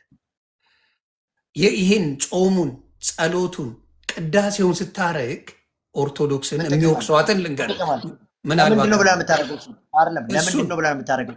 መስራት ስላለ በክርስቶስ ድኛለሁ። መስራት ግን ምን ልነግርህ ጠየቀኝ አይደል? ልመልስልህ። ቆይ አይደለም ለመዳን ነው የሚሰሩት። ግን የሚጾሙት የሚሉት ለመዳን ነው። ለመዳን ነው ወይ ለመስለክ ነው? በእግዚአብሔር በጽድቅ ለመመላለስ። ኦኬ፣ ስለ ዳኑ። አዎ፣ በጽድቅ ለመመላለስ። አዎ፣ እንደዛ ከሆነ ልክ ነው፣ ትክክል። ምክንያቱም አልኩ ያልዳነ ሰውማ መጠጥ ቤት ነው የምታገኘው፣ ጭፈራ ቤት ነው የምታገኘው፣ የማይረባ ቦታ ነው የምታገኘው። የዳኑት ሰዎች ናቸው በየገዳማት የምታገኛቸው፣ በጸሎት ሲባረቁ የምታገኛቸው፣ በጽድቅ ሲመላለሱ የምታገኛቸው በዛ ነው። ኦልዌይስ የዳኑ ሰዎች ከሆኑ በጽድቅ ይመላለሳሉ። እኛ ምን ምናምነው ግን ምን መሰለ የዳንኩ ሲል ጽድቁ ሊወሰድብህ ይችላል። ኤኒታ በጽድቅ ካልተመላለስክ ጽድቁ ይወሰዳል ወይስ አይወሰድም? ጥቅስ ይወሰዳል የሚል ጥቅስ እኔ ልጠይቅህ፣ ጥቅስ ስጠኝ። ያለ ስራ ይላላ። ጥቅሱማ ቀላል ነው። ራስህ ቅድም እኮ አወራ ነው። ጽድቅ ያለ ስራ ምንድን ነው? መዳን ያለ ስራ ቆይ ምንድን ነው የሚለው? መዳን ያለ ስራ ምንድን ነው? ከንቱ ነው። ከንቱ ነው አልከኝ። መዳን ያለ ስራ ከንቱ ከሆነ ስማኛ እንዴ፣ መዳን ያለ ስራ ከንቱ ከሆነ ጽድቅ ምን ይሆናል ማለት ነው? ይጠፋል ማለት ነው። ጽድቅ ስትሰራ የነበርከው ሰው በጽድቅ ስትመላለስ የነበርከው ሰው የጽድቅ ስራውን የተውክ ጊዜ ገስቧል፣ ይጠፋል ቅድስና። አሁን ይሄን ነዋ ይጠፋል የሚለው ጥቅስ አለ ነው እያልኩ ያለሁት። እና ምን ይሆናል ንገረኝ አንተ። በጽድቅ ሲመላለስ የነበረ ሰው አንድ ሰውዬ ተመላለሰ፣ በጽድቅ ተመላለሰ፣ በጽድቅ እየተመላለሰ ነው። ዘሞተ፣ መዘሞት ጀመረ፣ በዛው ቀጠለ። then what's gonna happen you tell me? በዛው ቀጠለ። ያ ሰው ያለ ንስሐ ሳይገባ ህይወቱ ሳይቀየር በዛው ቀጠለ። ታዲያ ምንድን ነው ሊያደርግ የሚችለው? አብዛኛው መቼም ቅድስና ሲሰጥ ከዛ እንድትጠበቅ አድርጎ ነው ቅድስናው የሚሰጥ አይደለ? ዘሞተ፣ መኖር ጀመረ ህይወቱ፣ ከዛ መኖር ቀጠለ። ይሄ ቅድስናውን ምን ያደርገዋል እስቲ ንገረኝ። ስለዚህ ይሄ ሰው በኃጢአት ጸንቶ ከኖረ ሀቢቹዋል አክሽን ካደረገው ለጌታ ሊኖር ማይል ከሆነ እኛ ምንለው ጀስት ይሄ ሰውዬ ቀድሞውኑ አልዳነም ብለን ነው ምንለው። ያ ስለምትሄደው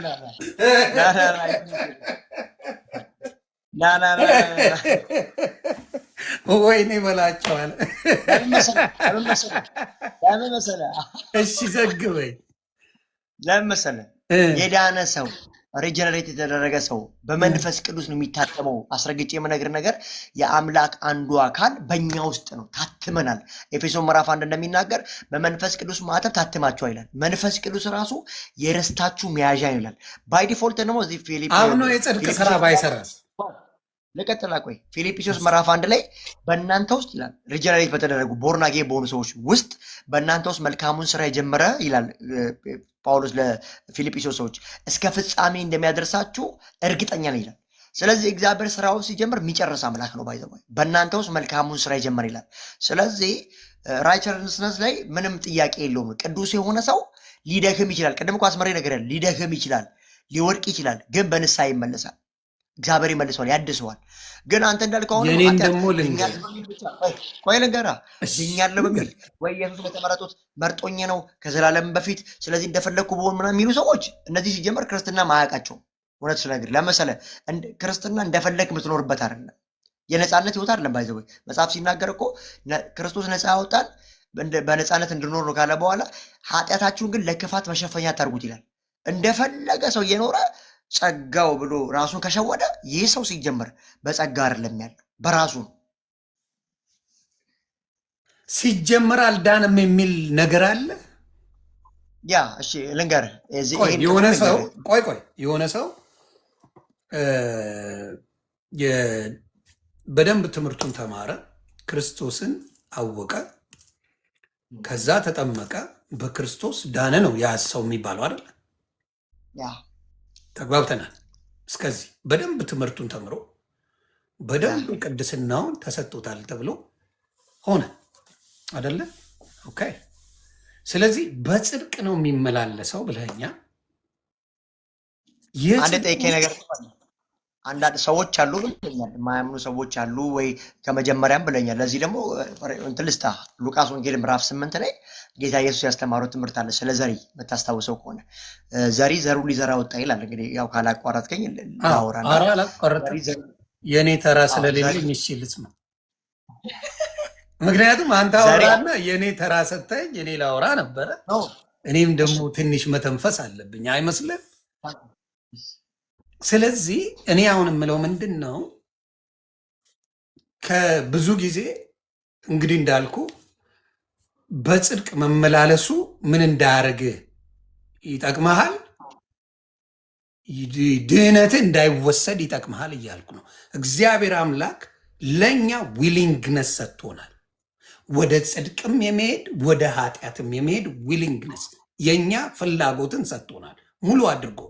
የእኛ ኃላፊነት ነው። በእኛ ውስጥ ያለ ነው ያ መዳን በእኛ ውስጥ ስታምነው በጽድቅ ስትመላለስ የምታገኘው፣ በጽድቅ ካልተመላለስ የምትጠፋበት። ጸድቅ ያለው ብሎ እስከ መጨረሻ የጸና ይድናል ነው እስከ መጨረሻ። ዓለምን የካደ ከኃጢአት የራቀ እነሱ ናቸው የሚድኑት የሚለው መጽሐፍ ቅዱስ። ስለዛ እስከ ያንተ መጨረሻ የሚሰሩ ያልገባኝ ፍሪዊል የሚባለውን ፕሮቴስታንት ቤት አልተለማመዳችሁትም። ፍሪዊል ያንተ ማንነት ነው ሊያጸድቅም ሊያጠፋም የሚችለው ኢስ ዩ። ክርስቶስን እኮ ያቁታል እኮ እንኳን እሱ አይደለም ይላል። 7:21 ማቴዎስ ወንጌልን ልነግርህ ይችላል። በስም አጋንንት አላወጣንም፣ ምንም አምነውት ነው ያወጡት። በስሙ ጸድቅ ያለው ብለው በስም አጋንንት አላወጣንምን? በስም ብዙ ታምራቶችን አልሰራንምን? የአባቴን ትእዛዝ የሚጠብቅ እንጂ ጌታዬ ጌታዬ የሚለኝ ሁሉ አይድንም ይላል። አሁን እዚህ ጋር ምን ልትለኝ? እነዚህ ሰዎች ስራውን ሰርተውታል አልሰሩትም ወይ? አምነውታል በክርስቶስም። ቆይ ይችን በደንብ ላንብልና ሌሎችም እንዲያውቁት በደንብ ላንበውና አንተ ትተረጉመዋለህ። በፈለግከው ትተረጉምልኛለህ፣ በፈለግከው ሌሎችም እንዲያውቁት ስለምፈልግ።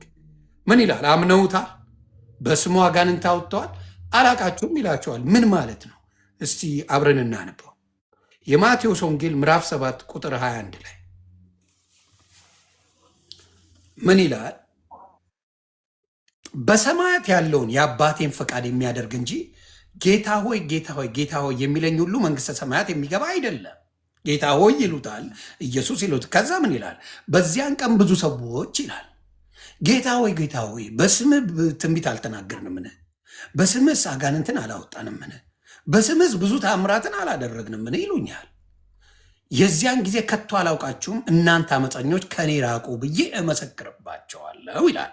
ስለዚህ ይህን ቃሌን ሰምቶ የሚያደርገውን ሁለቱን ቤቱን በአለት ላይ የሰራ ልባም ሰውን ይመስላል ይላል። ስለዚህ እኔም መጠይቅ ምንድን ነው? እነዚህ ሰዎች ጌታን አምልከዋል፣ ጌታ ሆይ ይላሉ፣ ኢየሱስ ኢየሱስ ይላሉ፣ ትንቢት ይፈጽማሉ፣ በስሙ አጋንንትን ያወጣሉ፣ ብዙ ታምራት ያደርጋሉ፣ አትጸድቁም ይላችኋል። ምን ማለት ነው? በአንተ እንግዲህ ጽድቅ ጽድቅ እያልከኝ በስራ አትጸድቁም ከምትለው ጋር እስቲ አንድ ላይ ማች አድርገህ መልስልኝ። እሺ አሁን ያልከው የማቴዎስ ወንጌል ምዕራፍ 7 ቁጥር 21 ቃል ሲጀመር ፍሮም ዘ ቢጊኒንግ ነው። ባይዘው አላወኳችሁ ነው የሚለው ሲጀመር። አሁን የሆነ ማኛን አውቀዋለሁ አይደል? እያየሁት ነው። እንደዚህ አይቼ ምጥሰው አይነት አይደለም። እንደዚህ አይደለም ጌታ እያወራ ያለው። ፍሮም ዘ ቢጊኒንግ አላወኳችሁ ነው የሚለው። በስምህ አጋንንት አውጥተናል፣ በስምህ ታምራት አድርገናል፣ በስምህ እኮ ትንቢት ተናገር ተፈጽሞልናል። ኦኬ ሚራክል አድርገዋሉ፣ ትንቢት ተፈጽሞላቸዋል፣ ተጨብጭቦላቸዋል። ግን እሳ ሲባል ጉዳዩ በሰማይ ያለውን የአብን ፍቃድ መፈጸም ነው ይላቸዋል። ስለዚህ አሁንም ቢሆን ዋስትና አይደለም። ትንቢት ተናግሮ ማስፈጸም፣ አጋንንት ማውጣት ምናምን አገልግሎት ባይዘ ዋስትና አይደለም ለዘላለም ሕይወት። ለምንድን ነው የምልህ? ሲጀመር ቦታው የሚያወራው ስለ ሐሰተኛ ነቢያቶች ነው የሚያወራው፣ ስለ ፎልስ ፕሮፌቶች ነው የሚያወራው ስፍራው። ግን ምን ይላሉ እነዚህ ሰዎች? እንዲህ እኮ አድርገናል ሲባል ኖ ኖ ኖ የፈጸማችሁት የኔን ፍቃድ አይደለም የአብን ፍቃድ አይደለም፣ ስለዚህ አላወቅኳችሁም የሚለው ፍሮም ዘ ቢጊኒንግ አይታወቁም። ባይዘ ሰዎቹ ከመጀመሪያ ነው ምልኩ የሆነ ዮኒን አሁን አይቼው የማይታወቁ ከሆነ በኢየሱስ ክርስቶስ ስም እንዴት ሊያድኑ ቻለ? ኦኬ እኔ አሁን በኢየሱስ ክርስቶስ ሳያምን አጋንንት ያወጣ ሰው ላሳየህ። ሳያምን ላሳየህ አጋንንት ያወጣ ሰው አለ በማርቆስ ወንጌል ምዕራፍ 8 ላይ ላሳየህ። እሺ አሳይ። ላሳየህ በእግዚአብሔር ነው እዚህ ጋር የሚለው የእግዚአብሔርን የአባቴን ፍቃድ ነው የሚለው፣ በሱ ስም አይደለም። የእግዚአብሔር ፍቃድ አሳይ። የማርቆስ ወንጌል ምንድን ነው የሚለው? አሁን ያልከው እኮ አንተ ምንድን ነው? ሩጡ አይ ኖ አንብብልኝ ያልከው ሰው ያስማ ኢንክራይስ ሳይሆን በኢየሱስ ስም አንብብልኝ። የማርቆስ ወንጌል ስንት ላይ ያነብልን? ኦኬ 8 እኔም ለማንበብ ስለፈለግኩኝ 8 ስንት 9 ምዕራፍ 9 ቁጥር ያወጣው ነው። ምዕራፍ 9 ኦኬ ምዕራፍ 9 ቁጥር 38 ላይ ቁጥር እሺ ምን ይላል? አንብብልን። እሺ ዮሐንስም ያለ ጀመረ። ዮሐንስም መልሶ መምህር ወይ አንድ ሰው በስምህ አጋንንት ሲያወጣ አየ ነው። በስምህ አጋንንት ሲያወጣ አየ ነው፣ ስለማይመለከትንም ከለከል ነው አለው። ኢየሱስ ግን አለ በስሜ ተአምር ሰርቶ ምን አለ? በስሜ ተአምር ሰርቶ በቶሎ በእኔ ላይ ክፉ መናገር የሚችል ማንም የለምና አትከልክሉት ነው ያለው። ስለዚህ ምንድን ነው እያለ ያለው እዚህ ጋር? ይህ ሰው አጋንንት ተወጥቷል፣ ግን የክርስቶስ ተከታይ አይደለም፣ ስልጣን የለውም፣ ማይታወቅ ሰው ከኛዎቹ ኖ እንደዛ አይደለም ያለው። ሌላ ብብላል ከስንት ጀምሮ ላንብብልህ? ምን ይላል? ከ37 ጀምሮ ላንብበው። እንደነዚህ ካሉ ሕፃናት አንዱን በስም የሚቀበል ሁሉ እኔን ይቀበላል፣ የሚቀበለኝም ሁሉ የላከኝን እንጂ እኔን አይቀበልም አላቸው። ዮሐንስም መልሶ መምህር ሆይ አንድ ሰው በስም አጋንንት ሲያወጣ አየ ነው በኢየሱስ ክርስቶስ ስም። ከምን ደቀ መዛሙርቶች እዚህ ጋር አሉ። እሱ ስለ ኢየሱስ ክርስቶስ ሰምተዋል። ደቀ መዛሙርት ይቅርታ፣ እንትኖቹ ሐዋርያቶቹ ቀጥል። እኛን ስለማይከተል ይላል። ከዛ በኋላ መምህር ሆይ ላንቧ ምን ይላል? ዮሐንስም መልሶ መምህር ሆይ አንድ ሰው በስም አጋንንት ሲያወጣ አየ ነው፣ ስለማይከተልንም ማንን ነው የማይከተል? ኢየሱስን ነው። የኢየሱስ ተከታይ አይደለም። ስለማይከተልንም ከነሱ እንዴ ወዴት ጥቅሱን ያመጣሁት አንዴ ስማኝ። ቆይ ስማ፣ እዚህ ጋር የሚለውን አንዴ ላንብበው፣ ለሁሉም እንዲሰሙ ነው። ስለማይከተልንም አላለም። ለምን መሰለ? ኢየሱስን ተከታይ እንደሆነ እዚህ ጋር ይናገራል። አስማኛ እንዴ፣ ለዛ እኮ ነው የምልህ። ይኸውልህ ስለማይከተልንም ከለከል ነው አለው። ኢየሱስ ግን አለ በስሜ አለ ኢየሱስን ይከተላል። በስሜ ተአምር ሰርቶ በቶሎ በእኔ ላይ ክፉ መናገር የሚችል ማንም የለምና አትከልክሉት። ኢየሱስን ይከተላል። ከነሱ ጋር ግን ከምኖቹ ጋር አይደለም፣ አብሮ ከሐዋርያቶቹ ጋር አብሮ አይደለም። ኢየሱስን ያውቃል፣ ስለ ኢየሱስ ያውቃል። በሱ ስም ነው አጋንንት ያወጣው። ስለዚህ አትከልክሉት ነው ያለው ኢየሱስ። ለምን? ከነሱ ጋር ግን አይደለም። ዳስ ወርድ ይስ ከነሱ ጋር አይደለም። ኢየሱስን ይከተላል። ይሄው አትከልክሉት አለ። ስለዚህ ኢየሱስን የሚያምን ሆኖ ከደቀ መዛሙርቶቹ ወይም ደግሞ ከሐዋርያቶቹ አንዱ አይደለም፣ ግን ኢየሱስን ተከታይ ነው። እሺ ጥቅሱን ያመጣሁት እኔ ይኸውልህ አንብበው። እሺ ስለማይከተልን ማለት እኮ ከእኛ ጋር ህብረት ያለው ሰው አይደለም ነው እያሉ ያሉት። እኔ ያው ይህን ጥቅስ ለምንድን ያመጣሁልህ? አንተ ማቴዎስ ወንጌል ምዕራፍ 7:27 በስመ አጋንንት አውጥተን ተአምራት ሰርተን አላወቅኳችሁም ተብለዋል። ስለዚህ ሰዎች በጌታ ሳይሆኑ ዴሊቨር ማድረግ ይችላሉ እያልኩ ኮንፈርሜሽን ያመጣሁልህ። ለምን ይኸው ይህም ብቻ አይደለም። ሐዋርያት ሥራ ምዕራፍ 19 ላይ ይወስዳሉ። የአስቄዋ ልጆች የሚባሉ 7 ልጆች ጳውሎስ በሚሰብከው በናዝሬቱ በኢየሱስ ስም እያሉ ማይከተሉ ናቸው። ግን ከአንዳንድ አይሁዶች አጋንንት አወጡ ይላል። ሳያምኑ ነው የምልህ። ሁለት ቦታ ነው ማሳይ። ስለዚህ ዮሐንስ ይላል እዚህ ስፍራ ላይ ይሁዳ አልሞተም። እሺ ይሁዳ አልሞተም። እዚህ ስፍራ ላይ 12ቱ ደቀ መዛሙርቶች ጴጥሮስ፣ ይሁዳን እና ማትያስን ጨምሮ 12ቱ ስልጣን ተሰጥቷቸዋል። አጋንንት እንዲያወጡ እንዲፈውሱ ስልጣን ሰጥቷቸዋል። በዚህ ጊዜ ኢየሩሳሌም ላይ አይሁድ ላይ ትራንዛክት ያደርጋሉ፣ ይንቀሳቀሳሉ፣ የታመመ አካል ይፈውሳሉ፣ ኤቭሪቲንግ። እዚህ ጋር ያን እያደረጉ ሲዞሩ አይሁድ ውስጥ አንድ ሰው አዩት። ምንድነው ሲባል ይህ ሰው እነሱ የሚከተል አይደለም፣ ነገር ግን አጋንንት አወጣ። ከዛን እነ ዮሐንስ ተው ተው አሉት፣ ከለከሉት። ከእነሱ ጋር አይደለማ ተው አትችልም ሲሉት ይሄን ጉዳይ ወደ ኢየሱስ ይሄ ሰው በክርስቶስ ያምናል አያምንም? ቀለል እናድርገው ማብራታ። ይሄ ሰው በኢየሱስ ክርስቶስ ያምናል አያምንም? እንደሚያምን አይነገርም እዚህ ጋር። በስሙ አጋንንት ያወጣ ነው የሚሉ እንጂ በስሙ አጋንንት ካወጣ ያምናል ወይስ አያምንም? ጀስት ሳያምን እኮ እያልኩ ነው። አሁን የነገርኩህ ሰው አምነው እንኳን ያወጡትን የተናገረ ሰው በስሙ ሳያምን ትለኛለህ? ማን ያወጣው? አምኖ እነማን ናቸው? መጽሐፍ ቅድም ያልከኝ ቅድም ያልኩ ያመኑ እኮ አይደል? አላወኳችሁም ብሏቸዋል እኮ እነሱ። አላወኳችሁም ማለት ስለ ፍሮም ዘ ቢጊኒንግ በእግዚአብሔር ዓለም ውስጥ ያሉ አይደሉም እኮ ሲጀመር። አላወኳችሁም እኮ ነው። እሺ ይሄኛው እኮ የናውረው እዚህ ጋር ያለው በክርስቶስ ምን አለ? ከዛ በኋላ ይኸውልህ ምን አለ መሰለህ? ከዛ በኋላ አንተ እንድትረዳው የምፈልገው እኔ ቁጥር 38 ነው 38 ነው የሚፈልገው መጀመሪያ 38ን አነበብ ነው። 39 ጋር ስትሄድ መልሶ አለ፣ 40 ጋር መልሶ አለ። ወያዩኒ ስለማይከተለኝ ከለከለው ከተባለ የእነሱ ፍሬንድ አይደለም፣ ደቀ መዝሙር አይደለም። 4 ነጥብ አለቀ። ይሄ ሰው ሰበር ሰው ነው፣ አይታወቅም። እሺ ምን አለው ክርስቶስ? ምን አለው? በስሜ ላይ ተአምር ሰርቶ ወደ የሚክደኝ የለምና የማይቃወመን ሁሉ ከኛ ጋር ነው አለ። አትከለክሉት አለ። የማይቃወም ተቃውሟል ወይስ አልተቃወመም? ይህ ማለት ግን ከኛ ጋር ነው ሾሜዋለሁ እያለ አይደለም። አንድ ሰው ሰንበዲ ነው ያው ነገር አንድ ሰው አሁን በጌታ ያልሆነ ሰው እውነት አምኖ የኢየሱስ ስም ሊፈውስ እንደሚችል አምኖ ኮንፌስ ቢያደርግ በእርግጥ መነገር ደዌ ያለበት ሰው ካለ አጋንንት ያለበት ሰው ዴሊቨር ሊሆን ይችላል። በዚህ ጥቅስ መሰረት ማለት ነው። ጉዳዩ የወኒ ብቃት አይደለም። ዴሊቨር እንኳን እሱ ሆኖ አይደለም በክርስቶስ አምነው ይኸው ማስተር አብነት እየተሰቃየ አይደል እንዴ? እሱን እንኳን ተው። አሁን ወደ ገደለው እንገባለን።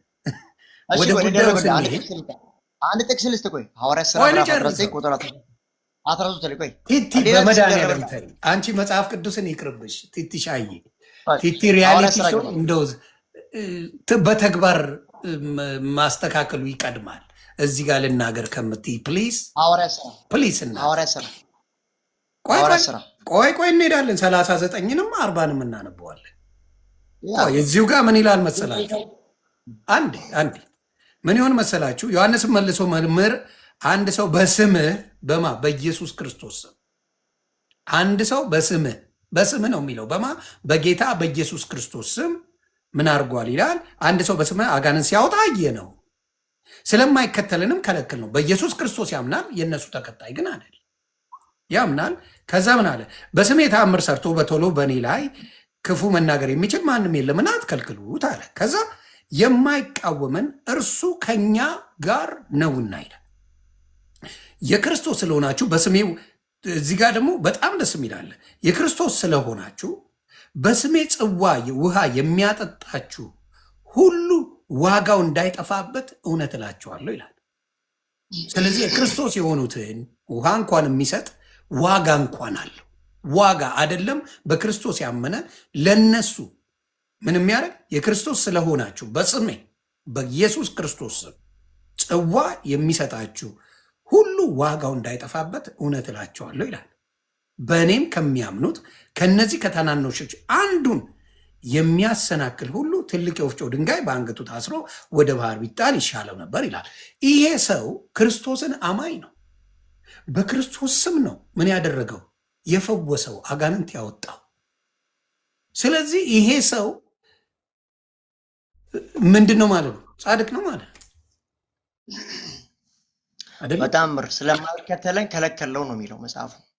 ስለማይከተለን እኛን ህብረት ውስጥ የለም። በቃ እሱ ከሐዋርያት ጋር የነበረ ሰው አይደለም። አዲስ ሰው ነው። ማይታወቅ ሰው ነው። በቃ እዛ ማይታወቅ አንድ ሰው ነው ያን ኮንፌሽን ያደረገው። ግን ኢየሱስ ምንድነው ፐርስፔክቲቭ? ቅድም እንዳልከው የማይቃወመን ከኛ ጋር ነውና እኮ ነው የሚለው ኢየሱስ ክርስቶስ። አልኩ እኮ ግን ሰውዬ ከነ ዮሐንስ ጋር አልነበረም፣ ስልጣን የለውም ነው የሚለው። አልተመረጠም፣ አልተሾመም እያልኩ እኮ። ሰበር ያገኙት ሰው ነው። ግራ ገባቸው። አቁም አሉት። ከዛ በኋላ ከለከሉትና ይሄን ደግሞ ለኢየሱስ ነገሩት። ሄደው እዛው ጋር ቆርጥ ኢየሱስ መጥቶ ኢየሱስ ምን አለ? ፈንክሽን ያደረገውን እየዞሩ ነው 12 ደቀ መዛሙርት ስልጣን ሰጥቷቸዋል። ይፈውሳሉ፣ አጋንንት ያወጣሉ። እየዞሩ ሳለ አይሁድ ላይ እየዞሩ ሳለ ይሄን ሰው አገኙት። ይህ ሰው ምን እያደረገ ነው ስትል ከነሱ ጋር የነበረ አይደለም፣ የተሾመ አይደለም፣ ሐዋርያ አይደለም፣ ስልጣን የለውም። ግን በኢየሱስ ስም መናፍስት ላይ ጸልዮ ተናግሮ አጋንንት ከሰዎች ወጣ። አየና ዮሐንስ ከኛ ጋር አይደለህምና ብለው ተዋሉት። ይሄ ስልጣን የሰጠው ለማን ነው? ለነ ዮሐንስ ብቻ ነው። ስለዚህ የአንተ አልሰጠህምና ተው ሲለው ይህን ዮሐንስ ይሄን ያጋጠማቸውን ድርጊት ኢየሱስ ጋር ሲሉ ነገሩት። እንዲህ አጋጠመን ምን ትላለህ ሲሉት ኖ አትከልክሉታል። የማይቃወመን ሁሉ በስሜ ላይ ታምራ ሰርቶ ወደ የሚክደኝ የሚሰድበኝ የለምና አትከልክሉ ሲል ታያለህ። ስለዚህ እኔ ልል የፈለግኩ ምንድን ነው የማቴዎስ ወንጌል ምዕራፍ 7:21 ሐሰተኛ ናቸው ልል ፈልጌ ሐሰተኛ ናቸው። ኢየሱስ ክርስቶስ አትከልክለው እያለ ሐሰተኛ ነው ትለኛለህ? የትኛው? ይሄኛው ነገር እኮ ሹመት አልተቀበለም። ሰንበዲ አንድ አይሁዳዊ ነው እያልኩ እኮ ነው። ግን አንድ አይሁዳዊ ነው። ቆይ እዚሁ ጋር እንጨርሰው። እዚሁ ጋር ያለው በኢየሱስ ክርስቶስ አጋንንት ሲያወጣ እነ ዮሐንስ አይተው ከኛ ስላልሆነ ከለከል ነው ሲል ኢየሱስ ክርስቶስ ደግሞ አፕሩቭ አደረገው አይደለም? አፕሩቭ አደረገው ወይስ አላደረገው? እኔ እኮ አሁን እኮ እያልኩ ያለሁት አሁን ማንግባባም ከሆነ አሁን ግራ ይገባኛለሁ። ይህ ሰው 12ቱን ሾማቸው ኢየሱስ። ይህ ሰው 13ኛ ስሙ አልገባም፣ ስልጣን አልተሰጠውም። ስለዚህ ሰበር ያገኙ ሰው ነው። ግን በዚህ ሰውዬ ላይ ምን ሰራ ከተባለ የኢየሱስ የስም ስልጣን ሰርቶ ዴሊቨርድ አደረገ። አሁንም ልፈልገው ነገር የአይደንቲቲ ጉዳይ እዛ ጋር ቋጨኸው። ያንተ ችግር እኮ መቋጨቱ ነው። ከዛ በኋላ እነሱ ከልክለው ያሉትን ኢየሱስ ክርስቶስ ምን አለ? አሁን እኮ ኢየሱስ እኮ ልክ ነው ያለው እኮ የማይቃወመን ሁሉ ከኛ ጋር ነው አለ። ይህ ማለት ግን እዚህ ጋር ቃል በቃል ይሄ ሰውዬ ምን ሆኗል ማለት ነው? ኢየሱስ ፈቃዱን ሰጥቶታል ማለት ነው። ደሊቨር ካርገ በኋላ ፈቃዱን አግኝተዋል አደለ? አትቃወሙ አሁን ዴሊቨር ያደረገው የሰውየው አቅም ነው ብለህ የምታስበው አንተ? የኢየሱስ ነው አይደለም። በኢየሱስ ስም ነው ያለው ሲጀምርም። ስለዚህ በኢየሱስ ስምንማ እዚህ ጋር አይልም እኮ አጋንንት ሲያወጣ አለ በኢየሱስ ይላል። ላሳይ። ስለዛ አሁን እኔ በኢየሱስ አይልም ይላል። ቆይ በኢየሱስ አይልም አጋንንት ሲያወጣ አየነው ነው የሚለው እንጂ በመንፈስ ማውጣት። እኔ ደግሞ ላሳይ በኢየሱስ እንደሚል አንዴ ምን አለ መሰለ ገባ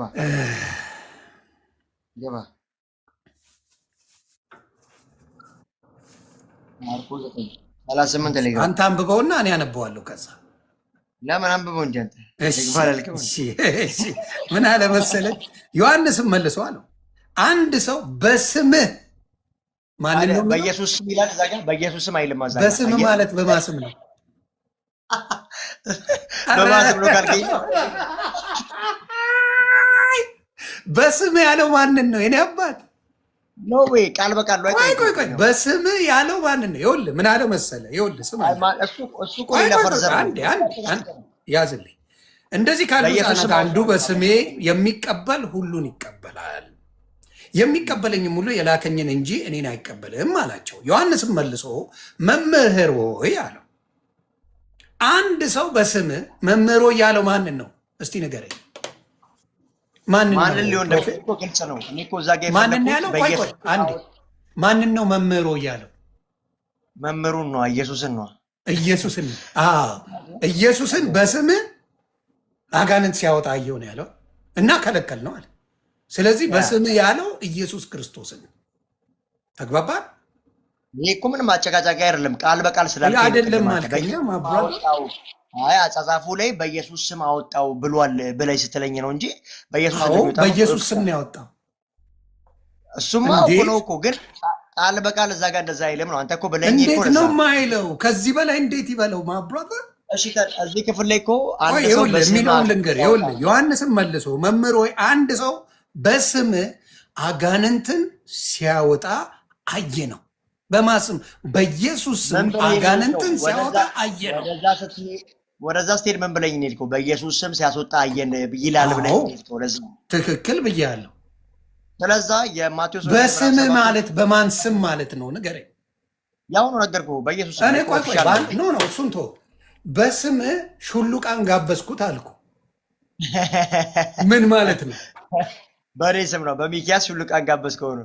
ለማንኛውም በስም አጋንንትን አወጣ ካለ በማን ስም? ወይ ደጋገምከው? ምን ሆነ? ደጋገምከው አይደለማ ያልኩህን ነገር በስም በኢየሱስ የሚለውን ላለመቀበል ለምን ሄድክ? ማብራት አይደለም ገብቶኛል እኮ ግን አንተ ምን አልከኝ ቅድም ከመሄድ በፊት ቃል በቃል በኢየሱስ ስም ሲያወጣ አየ ነው ብለዋሉ ስላልከኝ ነው። ትክክል። አዎ ይኸው ደግሞ አለው እዚህ ያላችሁ ስሙ ምን አለ መሰለህ? ምዕራፍ 7 ላይ ግባ ማለት ነው። እዚህ ጋር ያለውን ልንገርህ። እንደዚህ ብዙ እንኳን ለምናወራው ጨረስን። እሺ ወደዛኛው እንሂድ። ይሄን ተግባባን አይደል? ሐሰተኛ ነቢያቶች ናቸው ነው እነዛ የማቴዎስ። ይሄ አሁን ሐሰተኛ አይደለም። የትኛው አትቃወሙት አለ እኮ እዚህ ጋር ሐሰተኛ አይደለም። እኔ እኮ ያልኩህ ዮኒ አሁንም እኮ አልተረዳኝም። እንደ 12ቶቹ ሐዋርያ የተደረገ ሰው አይደለም፣ ግን በኢየሱስ ስም አጋንንት አወጥቷል ያልኩህ እኮ። አዎ ይሄኛው ምን አለ መሰለ? ኢየሱስ አትከልክሉት አለ። ስለዚህ ኢየሱስ ክርስቶስ የዚህኛውን አጋንንት ማውጣት ተቀብሎታል። እዚህ ጋር ይሄን ቋጨ ነው ተቀብሎታል። የማይቀበለውን ደግሞ ማቴዎስ 7:21 ላይ ነው ያለው። አላወኳችሁም ይላቸዋል። አላቃችሁም ነው የሚለው። አላወኳችሁም ሳይሆን አላቃችሁም ነው የሚለው። አላቃችሁም። ስለዚህ ይሄንን አውቆታል። እነዛን አያውቃቸውም። እሺ እነዛን አያውቃቸውም ካልከኝ አያውቃቸውም ማለት እኮ መጀመሪያ አውቋቸዋል እያልከኝ ነው አንተ። አውቋቸውም አያውቃቸው እያልከኝ ነው። መጀመሪያ አውቋቸው ያላወቃቸው እያልከኝ ነው። በጣም ጥሩ። ምን እንደሚል ራሱ መጽሐፍ ቅዱስ ይነግራል። ዮኒ ማኛ ሳይሆን መጽሐፍ ቅዱስ ራሱ በደንብ አድርጎ ከ7:21 ጀምሮ ስታነባው ይነግራል። ምን ይል መሰለ? 7ን ከዛ 21 እናወጣዋለን። 21 ላይ ምን ይል መሰለ? በሰማያት ይላል ቃል በቃል በሰማያት ያለው የአባቴን ፈቃድ የሚያደርግ እንጂ ይላል። የአባቱን ፈቃድ የሚያደርግ እንጂ ጌታዊ ጌታ ሆይ የሚለኝን ሁሉ በሰማያት መንግስተ ሰማያት የሚገባ አይደለም ይላል። አሁን እዚህ ጋር ዋቴዎቹ በኢየሱስም እያሉ ዋቴ የሚያደርጉ ብዙ ጀለሶች አሉ። የአባቱን ፍቃድ አይደለም የሚያደርጉት። ገባ? ያቃቸዋል። ይሄኛው ግን ኮምፕሊትሊ ኢየሱስ ተቀብሎታል። የዚህኛውን አጋንንት ማውጣት አንተ የሰጠኝን ጥቅስ አጋንንት ማውጣት ክርስቶስ ተቀብሎታል። ይህ አስማማኝ እኮ። ክርስቶስ አልተቀበለውም አላልኩም። ኦኬ የእነዚህን ደግሞ ይኸውልህ እዚህ ጋር ተቀበል። አንተ ያመጣልኝ ጥቅስ እሱ ነበረ። እኔ ማስተካከል ሊዳሽ እኮ ይሆን እዚህ ጋር ያልኩህ እኔ ሹመት የለውም ከነ ዮሐንስ ጋር ሚውት አድርጌ ሰማህ። ሐዋርያ የነበረ ከነ ዮሐንስ ጋር ፍሬንድ የነበረ አይደለም። ሰምበዲ አንድ ሰው ነው፣ በስሙ ስልጣን ግን ዴሊቨር አደረገ። አዳይንድ ኦፍ ዘዴ ክራይስት ሲነግሩት ኖ አንቃወመውም፣ በስሜ ላይ ታምር ሰርቶ ወደ በስሜ ላይ ክፉ የሚናገር የለም፣ የማይቃወመን ሁሉ ከኛ ጋር ነው። በቃ ጀስት ኦኬ። ግን እኔ ልላ የፈለግኩት ምንድን ነው? ልላ የፈለግኩት አብሮ የነበረ አይደለም ነው። ሰምበዲ አንድ ሰው ነው፣ ግን በስሙ ስልጣን ዴሊቨርድ አድርጓል ልልህ ነው ያሰብኩት እኔ። አንተ ነገሩ ወደ ሌላ ነገር ለመጠምዘዝ ስለፈለግ፣ እዛ ጋ ያሉት ደግሞ አላወቅኳቸውም፣ ተሸምጥተዋሉ። ስለዚህ እነዚህ ሐሰተኛ ነቢያቶች ናቸው። የትም የተመዘዝኩን ነገር የለም አባቴ። ቅድም ለተናገርኩት የማቴዎስ ወንጌል ምዕራፍ 7:21 ላይ ለተናገርኩት አንተ ይሄኛውን ይደግፋል ብለህ ያመጣው ይሄኛው ፈረሰ። እዚህ ጋር እንሂድ አይደለ እንዴ? የዚህኛው ፈረሰ። የዚህኛው አንተ ያመጣው ጥቅስ ኢየሱስ ክርስቶስን በስሙ እንዳረገውና ኢየሱስ ክርስቶስ የእሱን አፕሩቭ እንዳረገለት አሳይ። እዚህኛው ጋር ደግሞ የሚለው ቃል በቃል ሲናገር እዚህ ጋር የሚለው ቃል በቃል ሲናገር ምንድን ነው? ቃል በቃል የሚናገረው እዚህ ጋር ያለው ክርስቶስ አልተቀበለው። ሁለቱም በስሙ እንዳደረጉ ምንድን ናቸው የምትላቸው? ምንድን ነው የሚለው እዚህ ጋር የሚለው ምንድን ነው? በሰማያት ያለው የአባቴን ፈቃድ የሚያደርግ እንጂ ጌታ ሆይ የሚለኝን ሁሉ መንግስተ ሰማያት የሚገባ አይደለም ማለት። ከዛ ብዙዎች በዚያን ጊዜ ልና ጌታ ሆይ ብለው በስምህ ሁሉን አድርገዋል። የእኔ ጥያቄ ምን መሰለህ? ጸድቀናል፣ በኢየሱስ ክርስቶስ የጽድቅን ስራ ሰርተናል ብለው የሚሉ የእናንተ ትምህርቶች የሚለው እነዚህ እንግዲህ የክርስቶስን ስራ ነው የሚሰሩት። ጌታ ሆይ ብለው በስሙ አጋንንት ያወጣሉ፣ ይፈውሳሉ። ምን ይላሉ? እንዴት አላቃችሁም ይላቸዋል ነው የኔ ጥያቄ። ዋይ? እሱም መልስልኝ። ስለዛ አሁን እኮ ነገር እኔ ሐሰተኛ ነቢያት ናቸው ብያለሁ። ፍሮም ዘ ቢጊኒንግ አይታወቁም ነው። አንተ ምን ብለህ ይፈታ ያለው የዳኑ ከዛ በኋላ ይጠፋሉ የሚል ትምህርት በዚህ በሐሰተኛ ነቢያት ደግሞ መስራት አይከብድም? እንግዲህ አንተ ተርጉመው፣ አንቴን ተርጉመ አውራኝና እኔም የራሴ ላል እስክጨርስ ጠብቅህና እኔ አውራለሁ። ጥብስ ስላገኘው አም ጉድ። ያንተ ቀጥል፣ ዝም ብዬ እሰማለሁ። ያ በዚህ አጋጣሚ ጄሪ የምትባለው ልጅ በጣም ነው የሚያወጣው። ይህ ሰውዬ ጌታን ሲቀበል ልታሳይኝ አትችይም። አንድ ሰንበዴ አይሁዳዊ ነው። ዝም ብሎ በጌታ በኢየሱስም ኮንፌስ አደረገ፣ አጋንንት አወጣ። ከዛን የነ ዮሐንስ አዩት። ከዛ ላይ ኢየሱስ ሄዶ ተናገሩ፣ ከለከሉት። እንደውም ከእነሱ ጋር ስላልነበረ ከልክሎታል። በቃ መብቱ ነው። ጀስት ታዲያ አሁን ኮንፈርሜሽን ልሰጠን ይችላል? ጄሪ አችልም። ስለዚህ ወደ ማቴዎስ ምዕራፍ 7 ስንሄድ ሐሰተኛ ነቢያቶች ናቸው፣ ከመዳን ጋር የሚያያዝ ጉዳይ የለውም። ቅድም ግን አንድ ጥያቄ ጠይቀኝ ነበረ። ከዳኑ በኋላ ይህን ጨረስ ነው። አሁን እዚህ ጋር ነው 7:21 ላይ መተናል። 7:21 ላይ ምን ብሏል? እዛ ጋር ያለውን ኢየሱስ ክርስቶስ አፕሩቭ አድርጎታል ብለን ተስማማል። በኢየሱስ ክርስቶስ አጋንንት አውጥቶ እንደፈወሰ ተስማምተናል፣ ጨርሰናል። አሁን 7:21 ላይ መጣን። 7:21 ላይ ያለው በጌታ የሚያምኑ ኢየሱስ የሚሉ ናቸው። በኢየሱስ ስም አጋንንት የሚያወጡ ናቸው። ብዙ ተአምራት አዳምጠኛ እንድትመልስልኝ ብዙ ተአምራት የሚያደርጉ ናቸው። በኢየሱስ ስም ብዙ ተአምራት ያደርጋሉ። እነዚህ ሰዎች ብዙ ተአምራት አድርገው በኢየሱስ ስም ጸድቀናል የሚሉ ናቸው። እነዚህ የሚጸድቁት ኢየሱስ ደግሞ አላቃችሁም ማለት በስራ አይጸድቁም ይጸድቃል የሚባለው ነገር እዚህ ጋር አብረ እንዴት አያይዘ ትመልስልኛለን? እኔ ጥያቄ ይጎሄድ ነገርኩህ እኮ አሁንም ደጋግሜ የምነገር እነዚህ ሐሰተኛ ነቢያት ናቸው። ኢየሱስም ሲናገር ያነበብክበት ስፍራ ላይ አላወቅኳችሁ ነው የሚለው። ስለዚህ የሚታወቁ አይደሉም ነው የምልህ። በእግዚአብሔር መንግስት ውስጥ ሰዎች ኢንክራይስት ሳይሆኑ እነዚህ ሚራክሎች ሊያደርጉ ይችላሉ። አዘፈርስዋን በዊች ክራፍት ሊደረግ ይችላል። ፊልም ሊሰራ ይችላል።